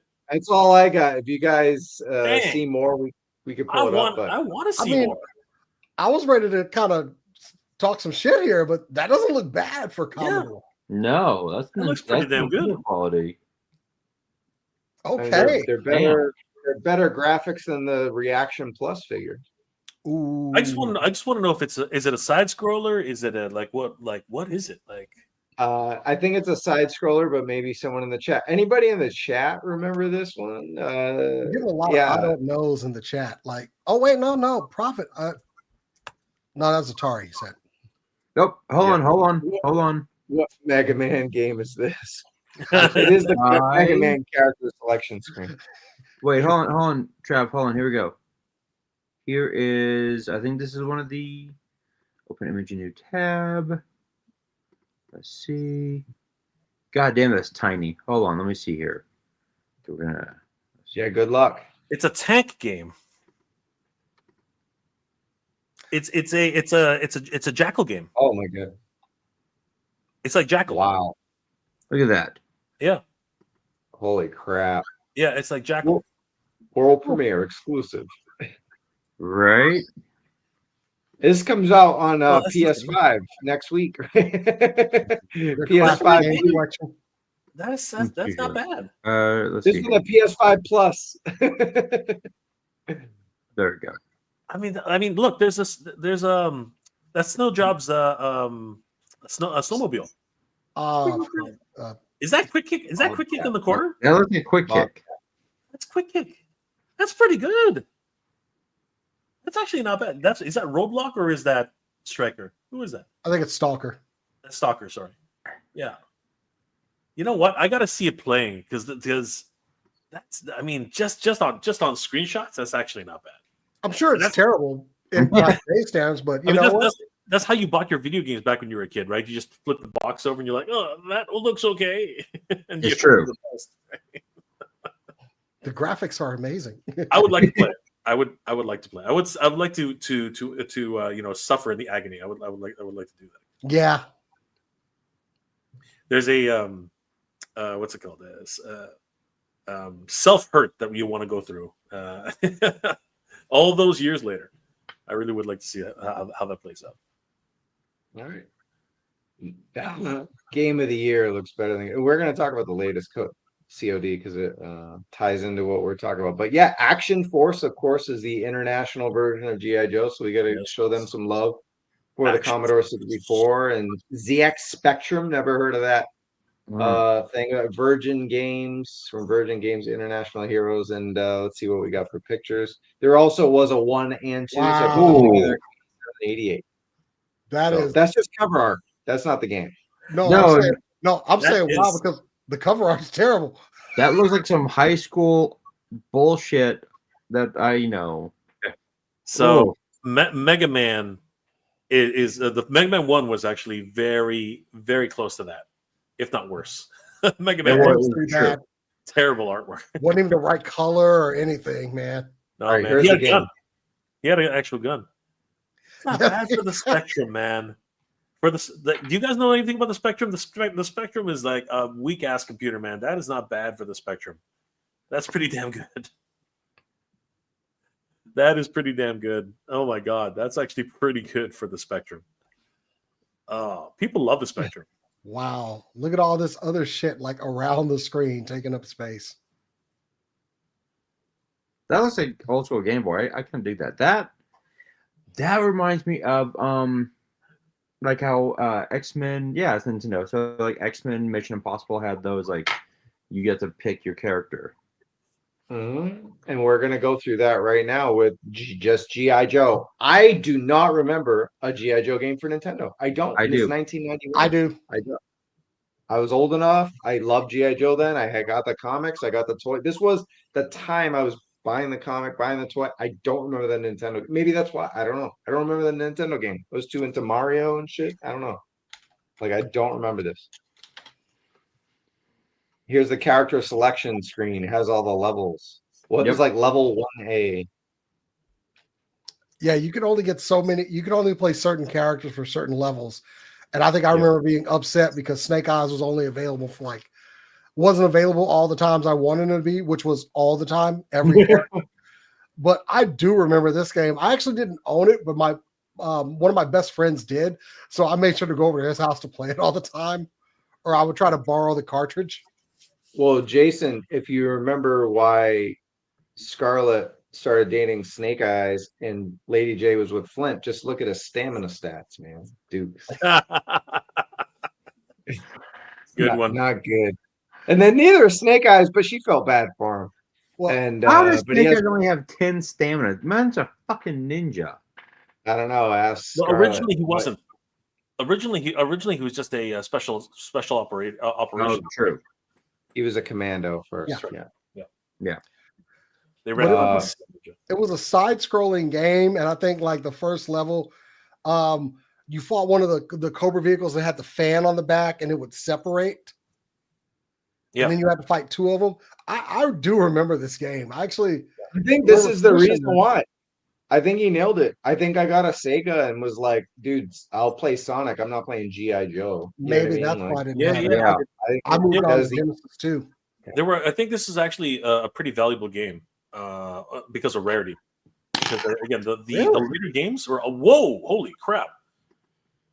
Dude, why does Rock and Roll look like a fucking Boston leprechaun? What the hell's going on here? He's crouched down, but also we got to get this Rock and Roll in Classified with the two big cannons he's holding. I was about to say you got to have balls to say leprechaun with those guns. It was also I appreciated Snake Eyes in the game, but Rock and Roll blasted everything. So I was like, okay, I kind of like him. Like everything just got mowed down with friggin' Rock and Roll. Okay, time out. That's dope. That's actually really dope. Okay, hold on. Loose. This goes for $85. Damn, complete. Not bad. Complete 266. Graded 10K. Yeah, that's what I was saying. Whoa, Wow. Rare game. $10,000 It is a rare game. Yeah. Imagine you could have bought this for $1 at a flea market and just kept it somewhere forever. I know, right? It gets crazier. Box only, $114. Yep. Woo! Manual, $73. Wow. Dang. Crazy. I didn't know this was. I mean, of course, I didn't feel it was that rare at the time. Look at that Blizzard. We don't even have them yet in Classified, and they had them in freaking Nintendo games. Come on, get on the ball. Get a lot of stamina. And lastly, Captain fucking Gridiron. Someone call Mark Buncannon. You're in the Nintendo game, dude. That's funny. Wow. Unusual pick, but hey, I'm here for it. What a rare pick. Yeah, dang, I should get my set graded. Do it. Yeah, you should. Cool. So here's some screenshots. Yes, that's it. Yeah. It was very much a side scroller. Yeah. From what I recall, it was actually not terrible. Like No, it wasn't. I had a lot of fun playing. It's hard, according to It is. Jay Bartlett's pro Yeah. gamer. He's a pro gamer, and he was playing, and he was like, "Dude, this game is hard." He was doing good, but man, he was having a hard time. Yep. And yes, this is Decar. Yeah, that's V3 Snake Eyes, and Captain Gridiron and shit. Yeah, and you got Raptor there. Yep. Being a menace. Look at him. So pretty cool, man. Nintendo. All right. Next up, we got the Atlantis Factor, which was the sequel to the G.I. Joe game here, and Tassan still does it. And no, Capcom jumped on it this time instead of Taxon. So pretty good company there. But yeah, new Joes. Look at you got Snake Eyes V4. I Yep. can't even make out. Oh, that's Arctic Storm Shadow. Yep. And that must be just General Hawk. Okay, Bobby, this has to be rare, man. Let me see. Let me see. Because I don't even remember this one. Look at these Metal Slug looking mofos here. Look, I mean, Capcom, hey, that's a good, solid company. But this straight up looks like Metal Slug or something back in the day. This is much more difficult. Wow, really? Damn. Okay, so loose, this is 50, complete 188, graded 1400. 1400, but not 10K. Yeah, Not 10K. Yeah, this is slightly. That's a pretty good price. Holy crap! It's probably Capcom probably had better distribution back in the day. So Yep. Yeah. Yeah, but Capcom also did outsource a whole bunch of games as well. So Yeah. Still looks pretty good for a Nintendo game though. Yeah. Yeah, this is 92. So this is the end of the Nintendo cycle, but yeah, pretty good. I still like this comment. I don't know if you showed it yet, but they were making this while they had Street Fighter 2 out. it's true. Yeah, exactly. That's This why we literally don't was know. the end, but that's when some of the best games of Nintendo came out, like Battletoads and Double Dragon versus Battletoad. Like games like that were True. pretty crazy. So Also, the sprites look just like the same ones from the last game, stylistically. So, yeah, I could see them. This was an easy sequel to get some money. Cool. All right, and then let's see what we got here. We got the arcade. Yeah, so 1 to 4 players. that was so good. The arcade was incredible. I don't remember this one at all. Oh my god, the arcade was incredible. It basically it's just you. It's like an over the shoulder shooter, and you're just running. You're just running for the hills. Like you are literally you keep running and running and running and shooting everything in your path. You basically are taking it to Cobra. It is an incredible game. Yeah, this was basically like those levels of Contra that you had to fight, and they just if you were running forward to the screen, yeah, right, and they just kind of, hey, let's make an entire game with that mechanic in there. But I actually did play this too. Yeah, it's got a lot. It's got a lot of what's it called? Take every quarter out Harrier. of your pocket. Yeah, no, well, exactly. But it's got a lot of Space Harrier type of things because you're moving, like everything's coming at you, not you moving forward. Like you're moving forward, but everything's literally coming at you. All the bullets are coming at you. It was a really cool game. And you have Snake Eyes 2.0 there. You know what I mean? Like this is definitely that era of gaming. It was really cool. You have to see it. You have to see it in action though. The parallax scrolling is because it's actually coming at you. It's a really cool effect. Hooded Cobra Commander. Love it. We're never gonna get him. Nope. And there's the arcade. And I want to shout out David Warren Hernandez, who is in the chat. He's talking about playing it near Des Moines, Iowa for AR. And he picked up one of these at Joe Fest, I believe, or AR for me a couple years ago or a year ago. It was an arcade, a 112 replica, and I meant to show it on the show, and it's buried somewhere, and I totally forgot about that. But yeah.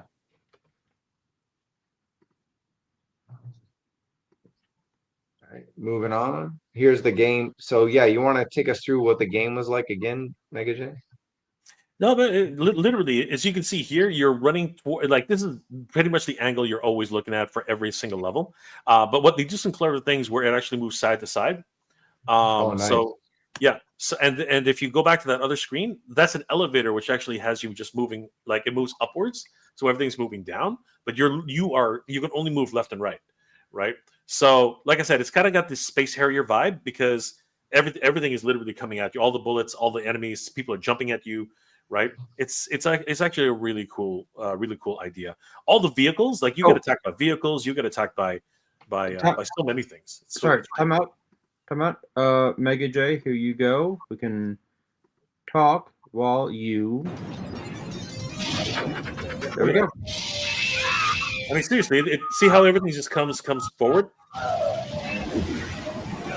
and you just keep. Hopefully, we don't get demonetized. Yeah, it's an absolute like look, the Hiss tanks are coming at you. All the Crimson Guards. You know what I mean? Why are these freaking barrels colored like Joker? You know what? Like it's freaking crazy, and it is one hell of a great ride. Damn, we need this for Switch. Yeah, we do. You do. That'd be cool. And this never got ported to any system. Really?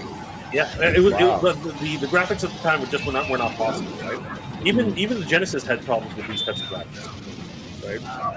But yeah, you're basically murdering everybody. Like nobody stands a chance for your one-man wrecking crew. It's an absolute smorgasbord of violence, and it's really cool too because like if you're a GIJoe fan, you see every single vehicle you've ever owned as a GIJoe fan. It's really cool. At least on the Cobra side. It was done by Konami, Contra fame. Yeah, good call there. Figure 6-pack and yeah. Cool. All right, and then next up, we're almost towards the end of this history here. The Rise of Cobra, and this is probably worse than the Atari game, and despite being on PS3. So, I forgot about that. I have no idea. Anyone remember this? I have no idea. This does not ring any bells. Although that looks like the game we just saw, right? Oh, I remember this game. I never picked it up because the reviews for it were terrible. Yep. Yeah, Jay Bartlett's video, he said this was just bad. I didn't even have PS3. I got PS4 way late in the cycle.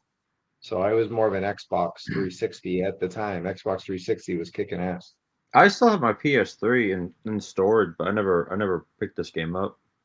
Well, here's the game that inspired GIJoe Classified, which inspired us to do a YouTube channel. So we owe everything to Operation Blackout. Not really. It was. I did review the game. I did buy the game. I did review the game and gave it like a 3 out of 5. I thought it was okay.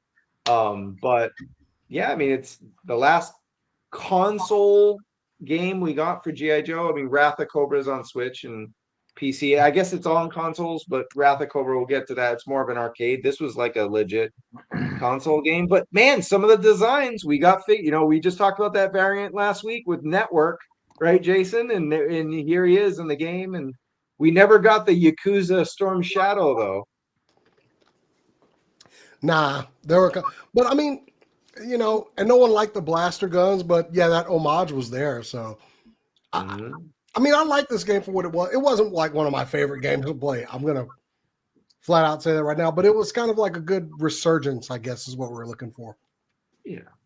It looked like Borderlands, but it had none of the juice that a Borderlands game has, but it tried. And I mean, we got Sci-Fi, and he had a cool white uniform, which people do want. Now that we have Sci-Fi and Classified, amazing figure. Mega J, have you seen it or watched reviews of Sci-Fi, Classified Sci-Fi yet? No, I have. Wait, hold on. Classified Sci-Fi, or yeah, the GIJoe Classified Sci-Fi figure. Have you seen? Okay, so I have seen the photos that have been presented already. They did a digital reveal, didn't they? I thought that's what they did. He looks good. I mean, like, but this is that Sci-Fi? Yeah, this would be a fun alternate version of it. I don't think they'll do it because they got way away from this game, but it would be fun to have this version. It would be interesting for sure.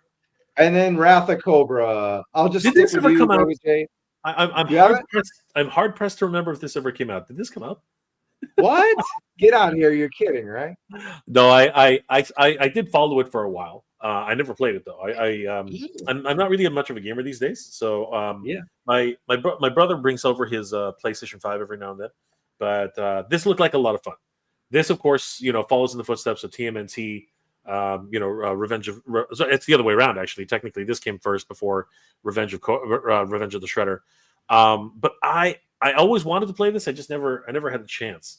It did come out, right? Like I'm being serious now. It did come out, right? Like somebody has this. Did you guys buy it? Yeah, man. I still get it. It was it's kind of like a side-scrolling kind of fun party game. I think we've been seeing a lot of those with like the TMNT game that came out, Shredder's Revenge. Yeah. We're getting same company is making that Marvel one as well. So it's just stupid fun, and like Streets of Rage was one of my favorite games ever. This is that feel. Yep, and the same creators of the Streets of Rage that do the modern Streets of Rage, that they did this, the TMNT. They're called like Retro Game Company. I'm trying to think what they're called. They're called the Indio. Yeah, Indio did this, but Dotemu did the TMNT, and they're doing the Marvel game, if I'm correct. Mm-hmm. Different company. I thought they were the same one for a while, and they just changed names. No, it's a different company. I like this idea, and I think this is a correct thing. We're not going to actually talk about this tonight, so I want to point this out. We're going to talk about what the actual game that's coming out, and then like a dream game. But if they can do an Energon universe tying in Joe with Transformers, getting those younger fans, I think that's the direction to go in. But that's like a whole other, that's tying in comics. And we've talked about Energon to death, so we're going to kind of skip Energon and focus on Classified and the Snake Eyes game. But as far as Wrath, I forgot to mention these two notes, guys. There was no G.I. Joe video game at all between 1993 and 2008. Now we're talking console games. I skipped. There have been millions of mobile games, like, because people can just make them. You know what I mean? Like an app.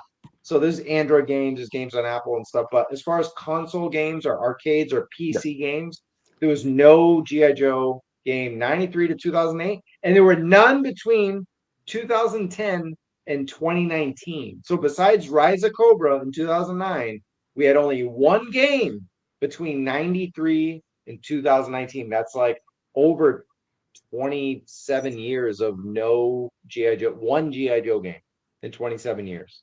That's a lull. Damn. That's an incredible lull. But when you got movies like Rise of Cobra and Retaliation, you can see why.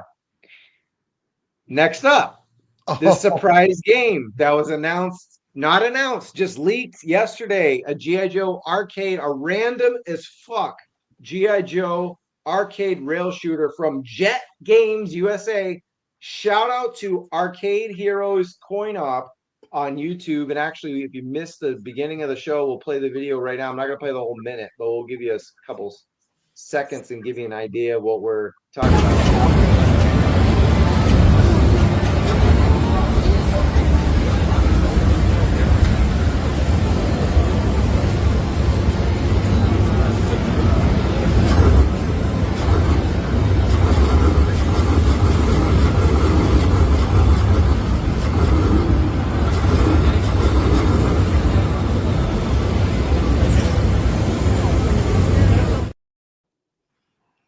That is a B. That is a BMFG. That is a BMFG if I ever saw one.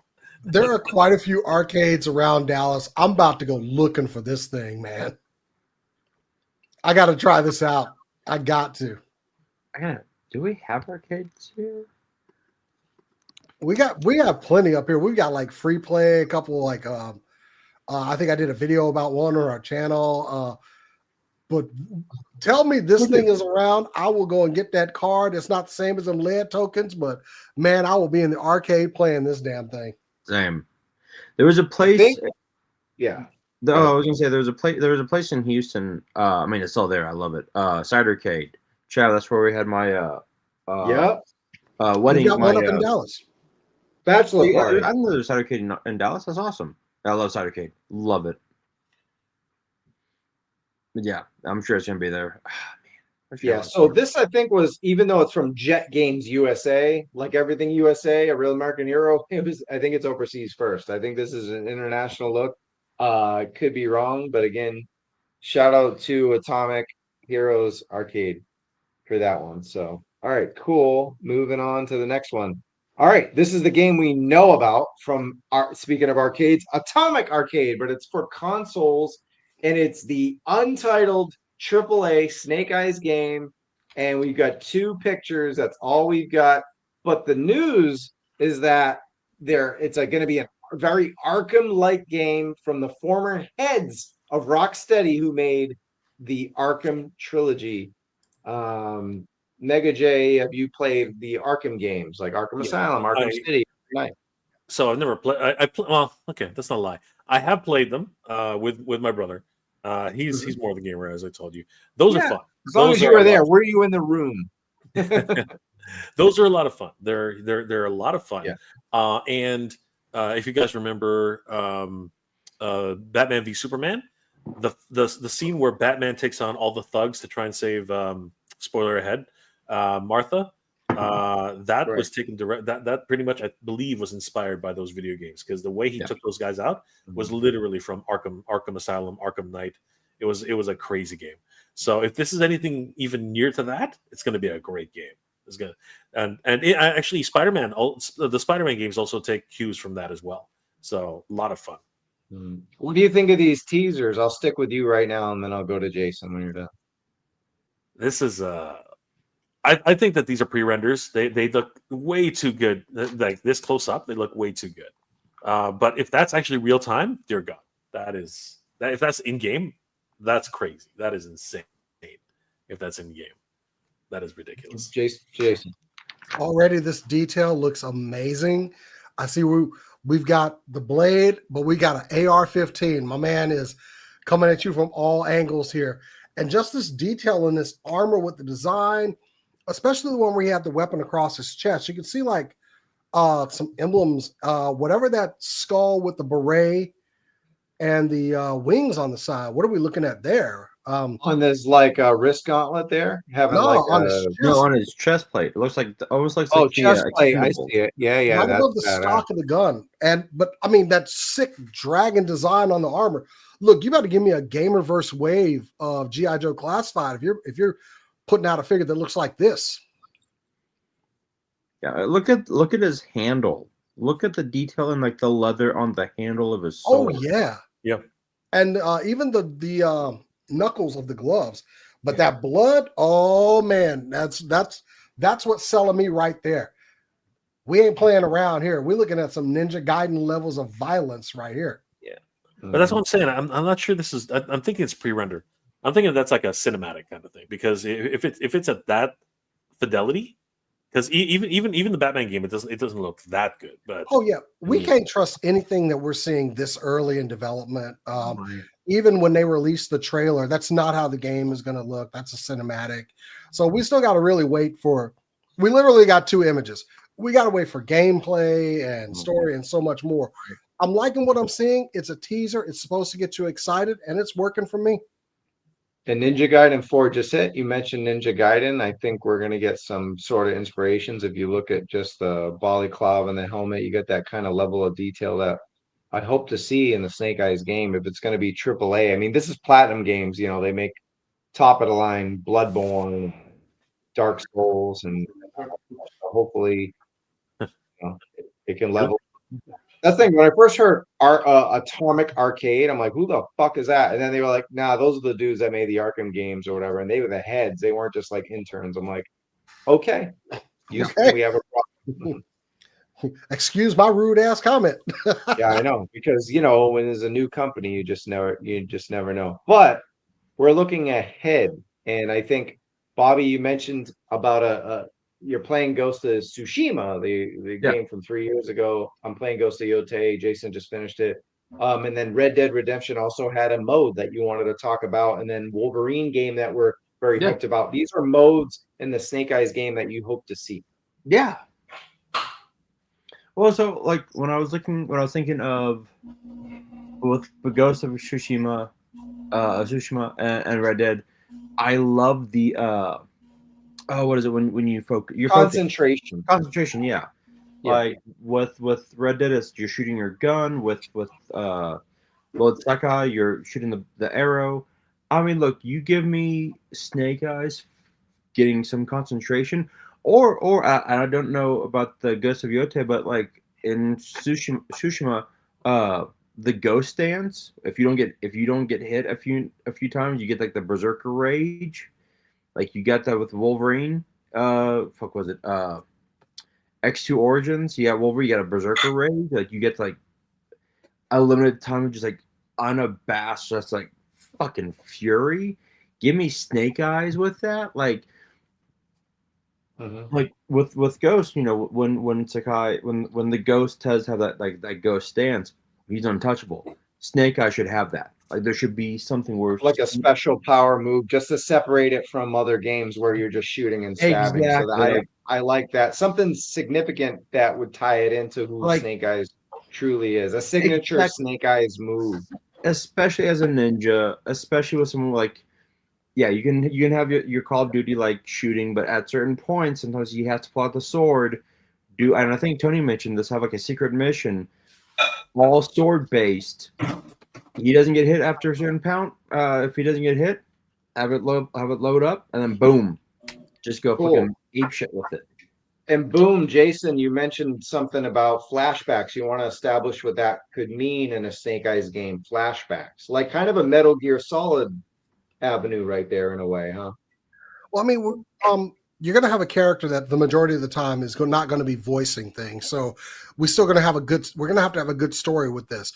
I mean, traditionally, I would see something like opening up like you jump into the game as Snake Eyes, fully commandoed out, just to kind of introduce yourself to this character, but maybe something that's flashbacking so you can actually see the history. Maybe we go to unnamed conflict or whatever when he sustains his injuries, and that's kind of like a playable flashback as well. Mm-hmm. If you don't have access to like the swords, you're strictly doing commando stuff. Then maybe moving ahead a little bit, we go into the ninja training. He's meeting Storm Shadow. He's meeting the Heartmaster and everything. And that thing happens. Then maybe like one final flashback of him and Storm Shadow, Master dies and they go at it. And then that's where that enemy portion is kind of a set. Maybe we could have him where he is actually going after Storm Shadow in this game, but we're gonna need some story to help that character along, because there will be some people that'll go in this wanting a narrative with Snake Eyes. So yeah. I think it should have a good supporting cast. Also with that history, it'll be great to see some of those characters like Stalker and Storm Shadow back in the day. Maybe right, like the missions or LARP team in Vietnam, yeah. But yeah, it's gonna need some good story to back it up, just because of the character. I mean, let's gather all of the non-talking characters in games. Let's get Samus, Link, Snake Eyes, and just have them sit around. No one can communicate or something. Yeah, I mean, I love the transition, and the flashback idea is amazing. To go, I like how Bobby picked an actual gameplay mechanic, and you picked a narrative element. And I love that transition of seeing him from Vietnam with his buddies to his Arashikage training. And of course, Storm Shadow has to be a part of that. That transit, where is that window in between? How did he go from being a commando Snake Eyes to being a ninja Snake Eyes? That development, I mean, we see the M16, the rifle there, the M4, we see the katana. So how does it transition between the two? I think involving those stories to go along with it makes that combat feel so much more. Now, before you actually shift over to what a G.I. Joe video game should have, G.I. Joe period, not just Snake Eyes, Mega J, what kind of game element or mechanic, what would you want to see in this Atomic Arcade? We know it's a Snake Eyes game. We're not going to get 500 characters in it because it's called Snake Eyes or Snake Eyes something. So what kind of mechanic or story element or something, what do you want to see in this game, this specific one? We're not talking about is this the one with the big gun? Is that the one? Yeah, we're talking about the actual Snake Eyes game that we know is in development before we shift to like our dream G.I. Joe game. What would you want to see in this like specific Snake Eyes centered console game? I mean, if it's going to be, who's developing it? Is it Rocksteady or like Well, the Rocksteady developers are working at Atomic Arcade now. At least Okay, gotcha. the heads in their next game is a Snake So, Eyes Joe game. We don't have a date. All we got is these screenshots. I went to the website, went everywhere. This is all we've got. So Yeah. we've got to we're yeah, playing it fantasy literally has the football. DNA though of Batman Arkham Knight, basically, right? Essentially. Yeah. So, yeah, man, I would love basically just give me the exact same thing as Arkham Knight. Have With the Joker, with Scarecrow, with Robin. Yeah, Exactly. well, I mean, but like the rogues gallery of Snake Eyes. You know what I mean? Yeah. Like every major enemy he's ever fought in the comic books, in the movies, in the games. So do you want to see more than just Storm Shadow? You actually want to see like a lot of Cobra in this game? Do you You know think that's what? realistic? I would love. Yeah, I mean, So check this out. I would Yeah. love to see how him and Scarlet got together and broke up. You know what I mean? I would love to see how that played out. Okay. Right? And I would Yeah. love to see a full development. I would love to see what he looked like before he put on the mask. I would love to see the explosion. I would love to see that whole character arc, right? And then Right. basically, I would love to see the training montages. You know what I mean? Because you could Love literally cut away and say that he went back. He like in one scene he's in New York, then all of a sudden the next scene he's in freaking Japan. It's like flashback, right? And we're just in a dojo, right? Him and Storm Shadow were sitting there as kids, right? And just freaking going at it, pretty much like it was in the movie. You know what I mean? But done properly, done in the video game style. I would love to see that progression, and then I would love to see, I would love to see RZA come back and reprise his role and do his thing, man. I think that would be freaking hilarious, right? But you know what I'm trying to say. Basically, I want to see those moments. I want to see the whole character arc, and I want to see him taking on Destro. I want to see him taking on everybody. I want to see him taking on what's it called, Cobra Law. Because I've always wanted to see him and Pythona go at it, right? Because Jinx had her moment, and I want to see Snake Eyes versus Pythona and stuff. You know what I mean? Like those are the kinds of things I want to see. So I think that is possible, but not probably in this game, but in a regular GI Joe game. Sure. But that's where we're going to segue now to what we need, like our wants and needs from an actual GI Joe game. We went through the history of GI Joe, not Snake Eyes. We have to talk about what's really coming. But if that game does good, or maybe the Energon stuff takes off with the TV show. Other than Energon, other than Snake Eyes, in a regular GI Joe video game, console game, AAA, what do we need from that game? And I'll just throw up a picture here. We need a GIJoe Classified video game. But look, it's Call of Duty 4, and you could easily throw in GIJoe Classified figures appearances in there, and they mash up pretty fucking well. Jason, you laughed. I'm going to you, man. Everyone, in the comments, everyone's always been saying we just need a skinned Call of Duty game to be GI Joe. Is it that simple, or what would you like to see from a general GI Joe video game that's not tied to the Snake Eyes thing from Atomic Arcade? Okay, I don't think a skinned game is going to work because these are unique characters with unique abilities and everything. So you're going to have to throw that in there. There's going to need to be some distinction between the characters, or else there's no life to the game. It's just what you called it. Yeah. It's a skin in Call of Duty. There needs to be something that's tailor-made to different play styles, okay? That was one thing I was going to mention about the Snake Eyes game. I want there to be an option where you can do this stealth or you can do this commando style. So I want that distinction. If I pick Roadblock, I'm busting down doors and I'm gunning down everything. That is my heavy gunner. If it's Scarlet, that is my agile fighter moving around, maybe taking pinpoint shots. I need distinction between the characters. Duke would be the all-around guy. That's what he is. What's up, Bobby? Question. Yes. Or maybe a point here, point of order. I kind of think, because Jay was bringing up, Batman Arkham Knights, and Jason made a great point about having people having different things. Screw it, do it like Spider-Man, right? Don't, you had Spidey levels, you had Mary Jane levels for some reason, but you had different levels. And Jason's right. Like, look, you give us like one level where Snake Eyes or Scarlet, and it's like it's It's commando. It's silent. It'd be kind of cool if like the whole thing was silent, like again like Silent Mission. And then you had and then you had other parts where it's like, okay, here's Roadblock, here's Rock and Roll, like and it'd be really funny if like before you got like Rock and Roll or Heavy Duty, like they were like locking and loading their giant guns because this is gonna be loud as shit.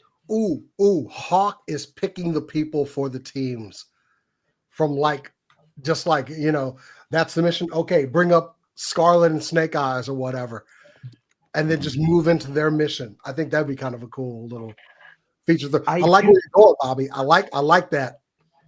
I do. But Mega J, do we get zombies? We have stage 2 mole rats now coming. Do we do zombie mode? I mean, everybody loves I'm kind of sick of zombies myself, but everybody loves zombies, man. Easy stuff. What is it? You could do Night Force versus zombies. Use what they're doing. Marvel Zombies is coming out, right? Like that's a TV show that's coming to Netflix. Yep, it's already out. Yeah. They came out. So there you go. I mean, like, it's just a no-brainer, man. Like, you want easy cash? You want an easy cash game? Zombies, or at least a level, right? Yeah. It's just one of those nightmare levels. Like you're dreaming of it, and then you wake up and oh, it was just a dream, right? So yeah, I could totally see it. 100%. They did it in Marvel Rivals. So Red Dead Redemption. They had Undead Redemption, which was great. Yeah. I loved it. Yeah. I will say. Oh, go ahead. I will say if they do this right, and they won't do it my way, but if they had a level with Roadblock, Rock and Roll, a lot of shit, I would annoy the shit out of my wife because I know I'd have to play some music with Rock and Roll, so it'd have to be blaring either Motley Crue or like Van Halen, like old school Van Halen, just like blaring the shit out of that while like mowing down people. Yeah. Ooh, I like game that. could just have some awesome rock and roll while you're playing rock and roll. Remember when the first Xbox you could like actually put a CD in with the game so you actually like play your own music? God, I miss when they actually cared about people. Okay. Okay, I actually had a crazy thought because look, we talked about Marvel Rivals, and we've got games like Overwatch out there. We've got what was it? There's I can't think of it. It's another shooter style game, but what if you did like a 6-on-6 combat versus game where you can get into vehicles and stuff like that? You could kind of, maybe you could get the Dragonfly or something and start messing up people on the battlefield or one of the tanks, like a Hiss tank or something like that. I know that concept has been done. Overwatch, of course, was one of the first ones to do it. Then we had Marvel Rivals come out, and what's the new Ark game too? Does something like that. What if they just did something like that? It's a game that's selling right now, and people are playing it. Could be a thought. Mm-hmm. About those vehicles, I mean, I think being GI Joe, we absolutely need some deep gameplay mechanics. We need faithfulness to the franchise, not like the movie stuff, right? It could be classified, Energon, whatever is modern. I think we're not going to go back to the 80s. We got to stick with what's current, but still pay homage to the 80s. I think a diverse roster obviously would be great of heroes and villains.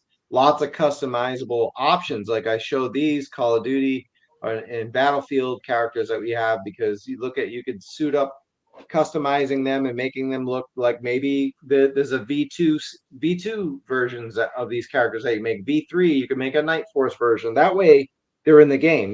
Maybe you could have a Tiger Force version. You can kind of slide through and customize it. And then more importantly, it's GI Joe. Drivable vehicles, levels, maybe like missions and side activities, espionage, infiltration stuff, rescuing people, operations, intel gathering. You could search for Serpentor.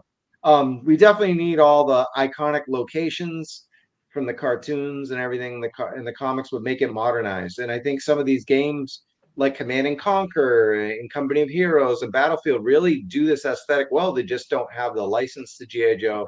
But if you threw that in there, I mean, some of this stuff looks really cool. And strategy would be a lot of fun too. Having strategy, how are you going to attack the dreadnoughts base, how you're gonna, attack the terror drone, stuff like that. Strategy could come in. So yeah, these are the current games, guys, that are, man, it's just like instead of Battlefield, going to be GI Joe, like modern. But here's the question though, Mega J, do you think Hasbro, as a multi-billion-dollar company, we know they really always persist on everything being for everybody, 4+, but now with Energon Comics being really for, I mean, even Transformers right now, Robert Kirkman's writing it.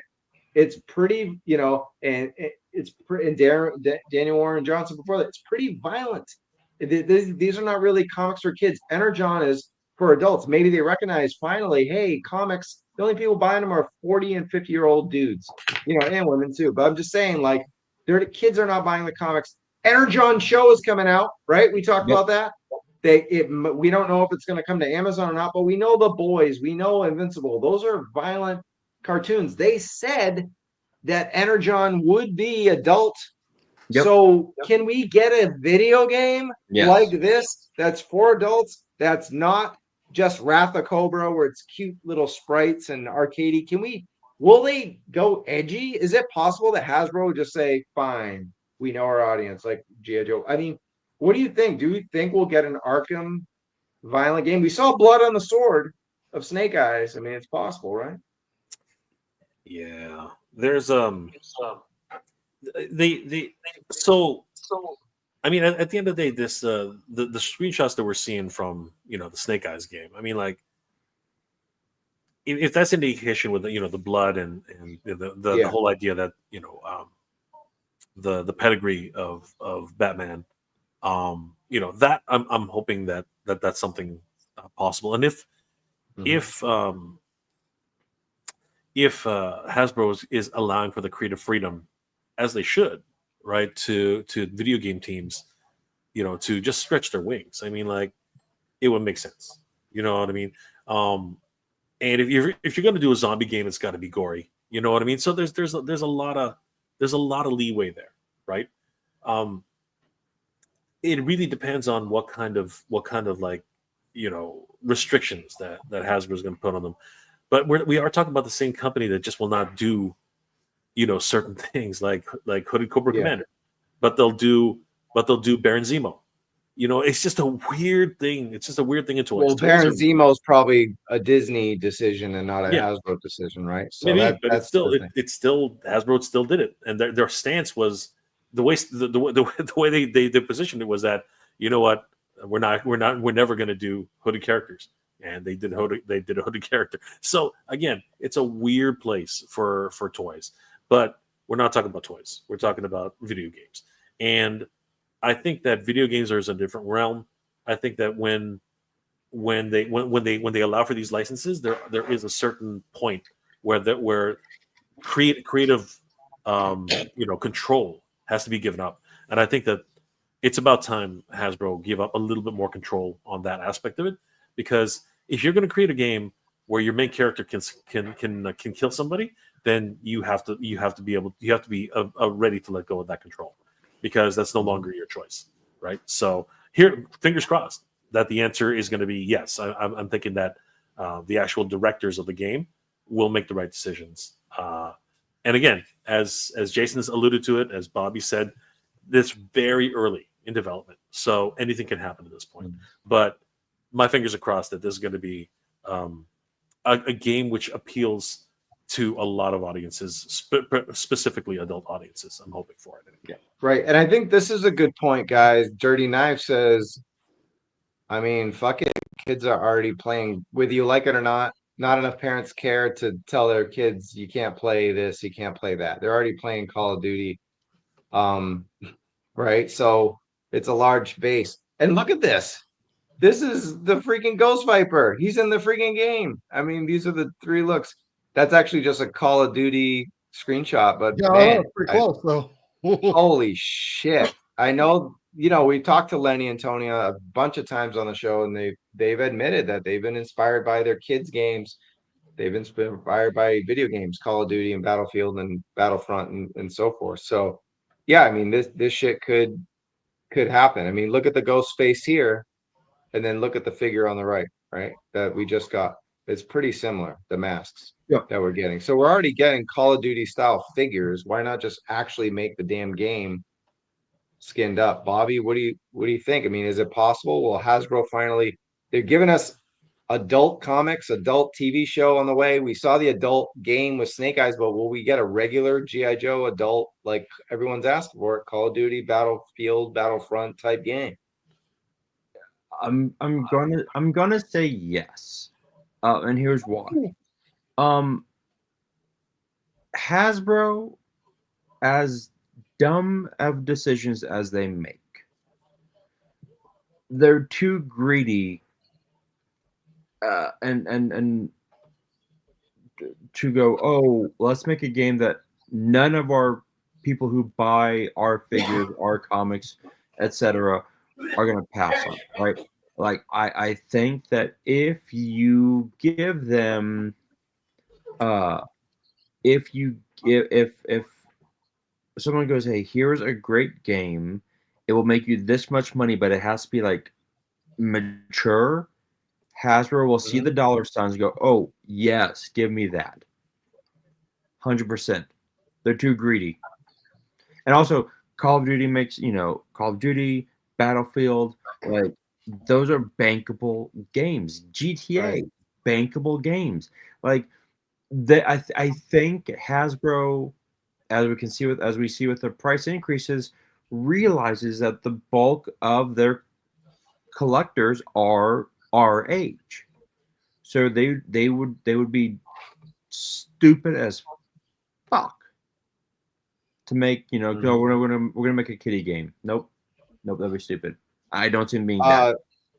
Just want to jump in on this comment, Shark Eyes. I don't know if you stepped away, but we just went through the Snake Eyes game from Atomic Arcade. We went through that, and now we're kind of talking about that, but we're also talking about, can we get a regular G.I. Joe non-Snake Eyes game in the form of a Call of Duty, Company of Heroes, Battlefield, Battlefront, just something more adult, instead of a streamlined game that's just for everybody and it's cheesy like Operation Blackout. That's what we're discussing right now. People have brought up Ghost Recon games, Rainbow Six, Breakpoint, Wildlands. These are great games. They're team-based. G.I. Joe is America's team, Special Forces. Yeah, there you go. Animal Crossing G.I. Joe. Hey, maybe for mobile. But man, these games like team-based, look, we just saw the medics. We got Lifeline coming out. We've got Doc. You could have a medic, you can have a sniper, you could have shooter, you could have low light, you could have these different tasks. You could have, if you're doing inner city, you could do shockwave, you could do chuckles, you could, you know what I mean? There's so many Joes and that have different specialties that you can make up a team depending on your mission. That could be cool. Like you have a snow mission. You're not gonna stick like, Here's characters out there. Here's where, god damn it. Here's where Hasbro will go, oh, here's where we can make money. Microtransactions. Oh, you want to play a snow job? Oh, here, spend $15, get the snow mission. Don't give many bad guys. Here's $50 for, a Vietnam flashback game. Yeah. Like, and Bobby's got a point. Like you could also, you want those skins? You want to play as V2 Snake Eyes or V4? Or maybe classified version of Scarlet versus her retro version. Yeah, they'll get you with skins, whatever they do. I ain't paying shit for Python Patrol.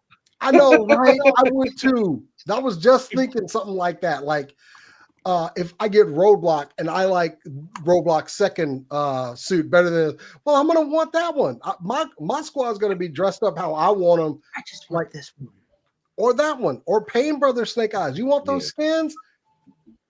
You need to buy this Battle Pass pack. Yeah, you guys are killing it now. This month.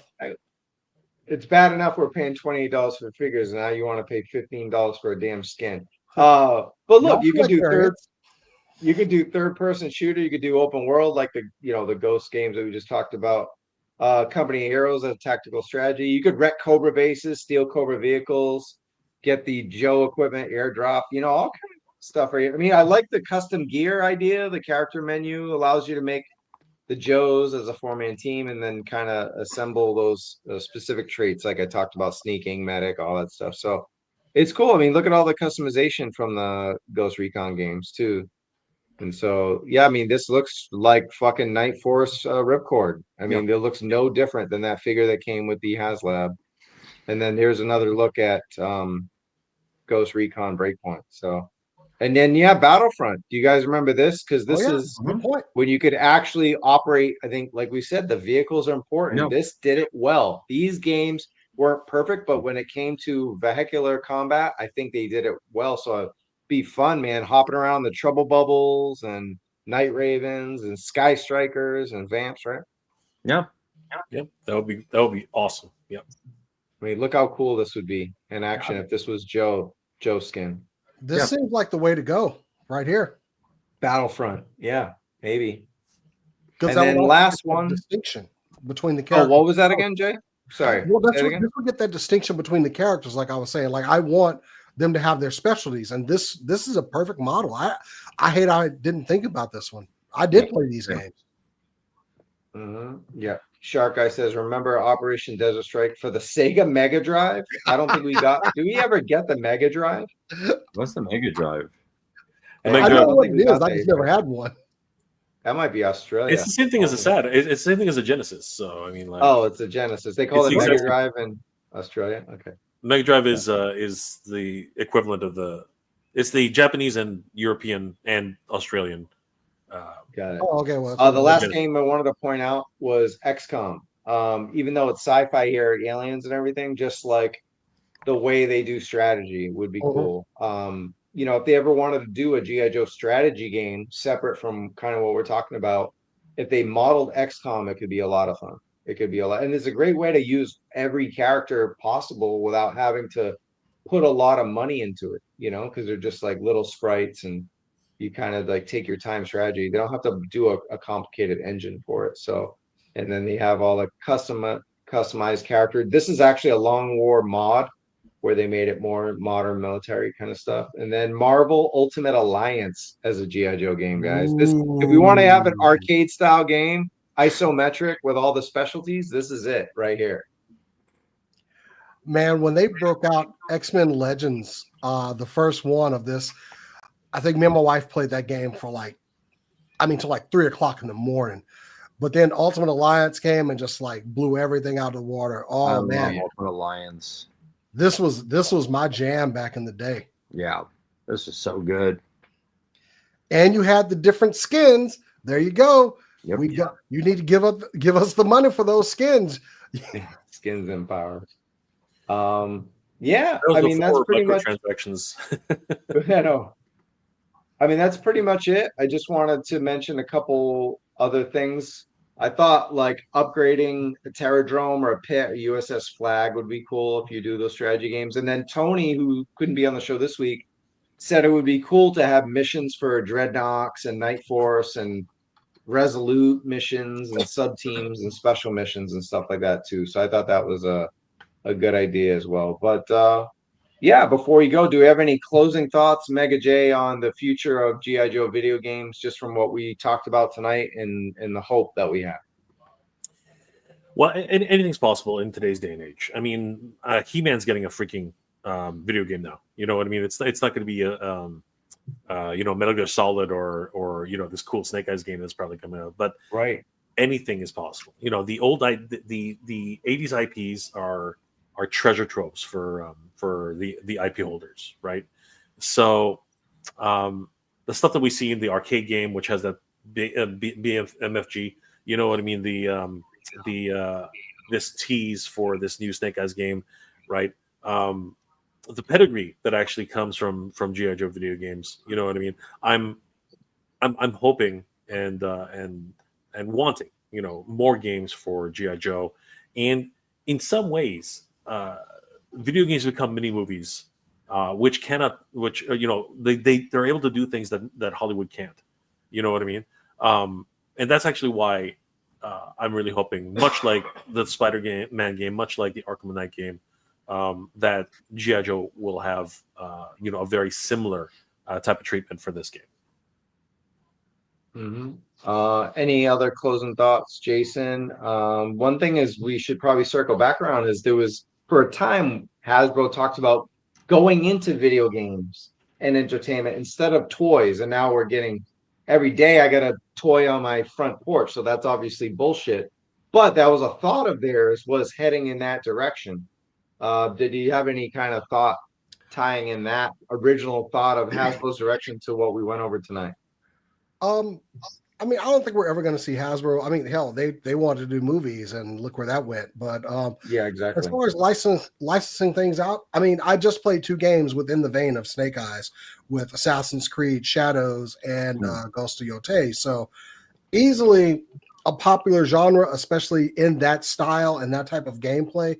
That's what they really need to go with the Snake Eyes game. What the future holds, we can get anything, but as far as the Snake Eyes game, that's kind of the aesthetic I want them to go with. Yeah. Some of the 2 that were recently released that I thoroughly enjoyed. Yeah. Cool. And Bobby? I do like what Giraffe puts here: package a redemption code in each class of figure for its skin in the video game. Yes. Hey, WWE Mattel did that for WWE 2K. They got locker codes for and you could actually play as the John Cena action figure skin in WWE 2K. And you can do that like the toy. Yeah, you can do that with 2K24. 5. And you play as Cody Rhodes, the action figure. Yeah. Yep, okay. Cody Rhodes too. Yep. What if they did like the Disney Infinity thing, where if you bought the figure and unlocked it in the game? I'd be down with that. I like that. I mean, we'd be set. We'd have a squad of 200 people right off the bat. But I don't want to give them any ideas to take money from us. But that's a cool idea, Bobby. Yeah, exactly. Cool. All right. Well, any other thoughts before we go? No, I'm ranted out. I'm tired. Cool. This was fun. Mega J, thanks for jumping on last second and hanging out with us today. Oh, you're muted, bro. You're muted. And I just muted himself again. My bad. All right, start over. We heard nothing. Bro, we got him now. It's always great to hang out with a toy kind of mood. Bobby, Travis, Jason, thank you so much for always inviting me. It's always great to be here. Thank you. Guys, thank you guys. So much fun talking GI Joe and even Master Universe, because Motu is celebrating Master Universe in 2026. Video games, movies, and even a convention. There's a convention coming in 2026. So, guys, looking forward to it. And of course, toys. Do you plan on going to the convention? Which one? Because obviously I'm doing one with Eternity Royalty. We just raised some money for that, and of course I'm very, very excited about Motu Fest. Hugely excited about Motu Fest. Where is it again? Motu Fest. So Motu Fest is in Cincinnati, but it's actually in Kentucky. It's a little bit strange. All the information is on thepowercon.com. But if you're interested in the one that myself and Eternity Royalty are organizing, we're doing it in California. Actually, it's going to be in Redondo Beach, California, in May 23rd and 24th. That's where Spec lives, so he has no excuse not to go. He's down the road. Absolutely. And it's when? When's the date? May 23rd and 24th. If you want, I can just really quickly show you guys. Let me just share it really quick. May 23rd and 25th. What's called? This is why I need just an RV so I can just go hit cons. Right. That's a month before Joe Fest, because I plan on. I talked about it at the beginning of the show. I plan on being at Joe Fest next year. Yeah. So, Travis, you want to just share that? Yeah. So we were able to raise some money to get this done. So huge shout out to everybody who helped us raise $20,000 to make this a reality. It was freaking incredible.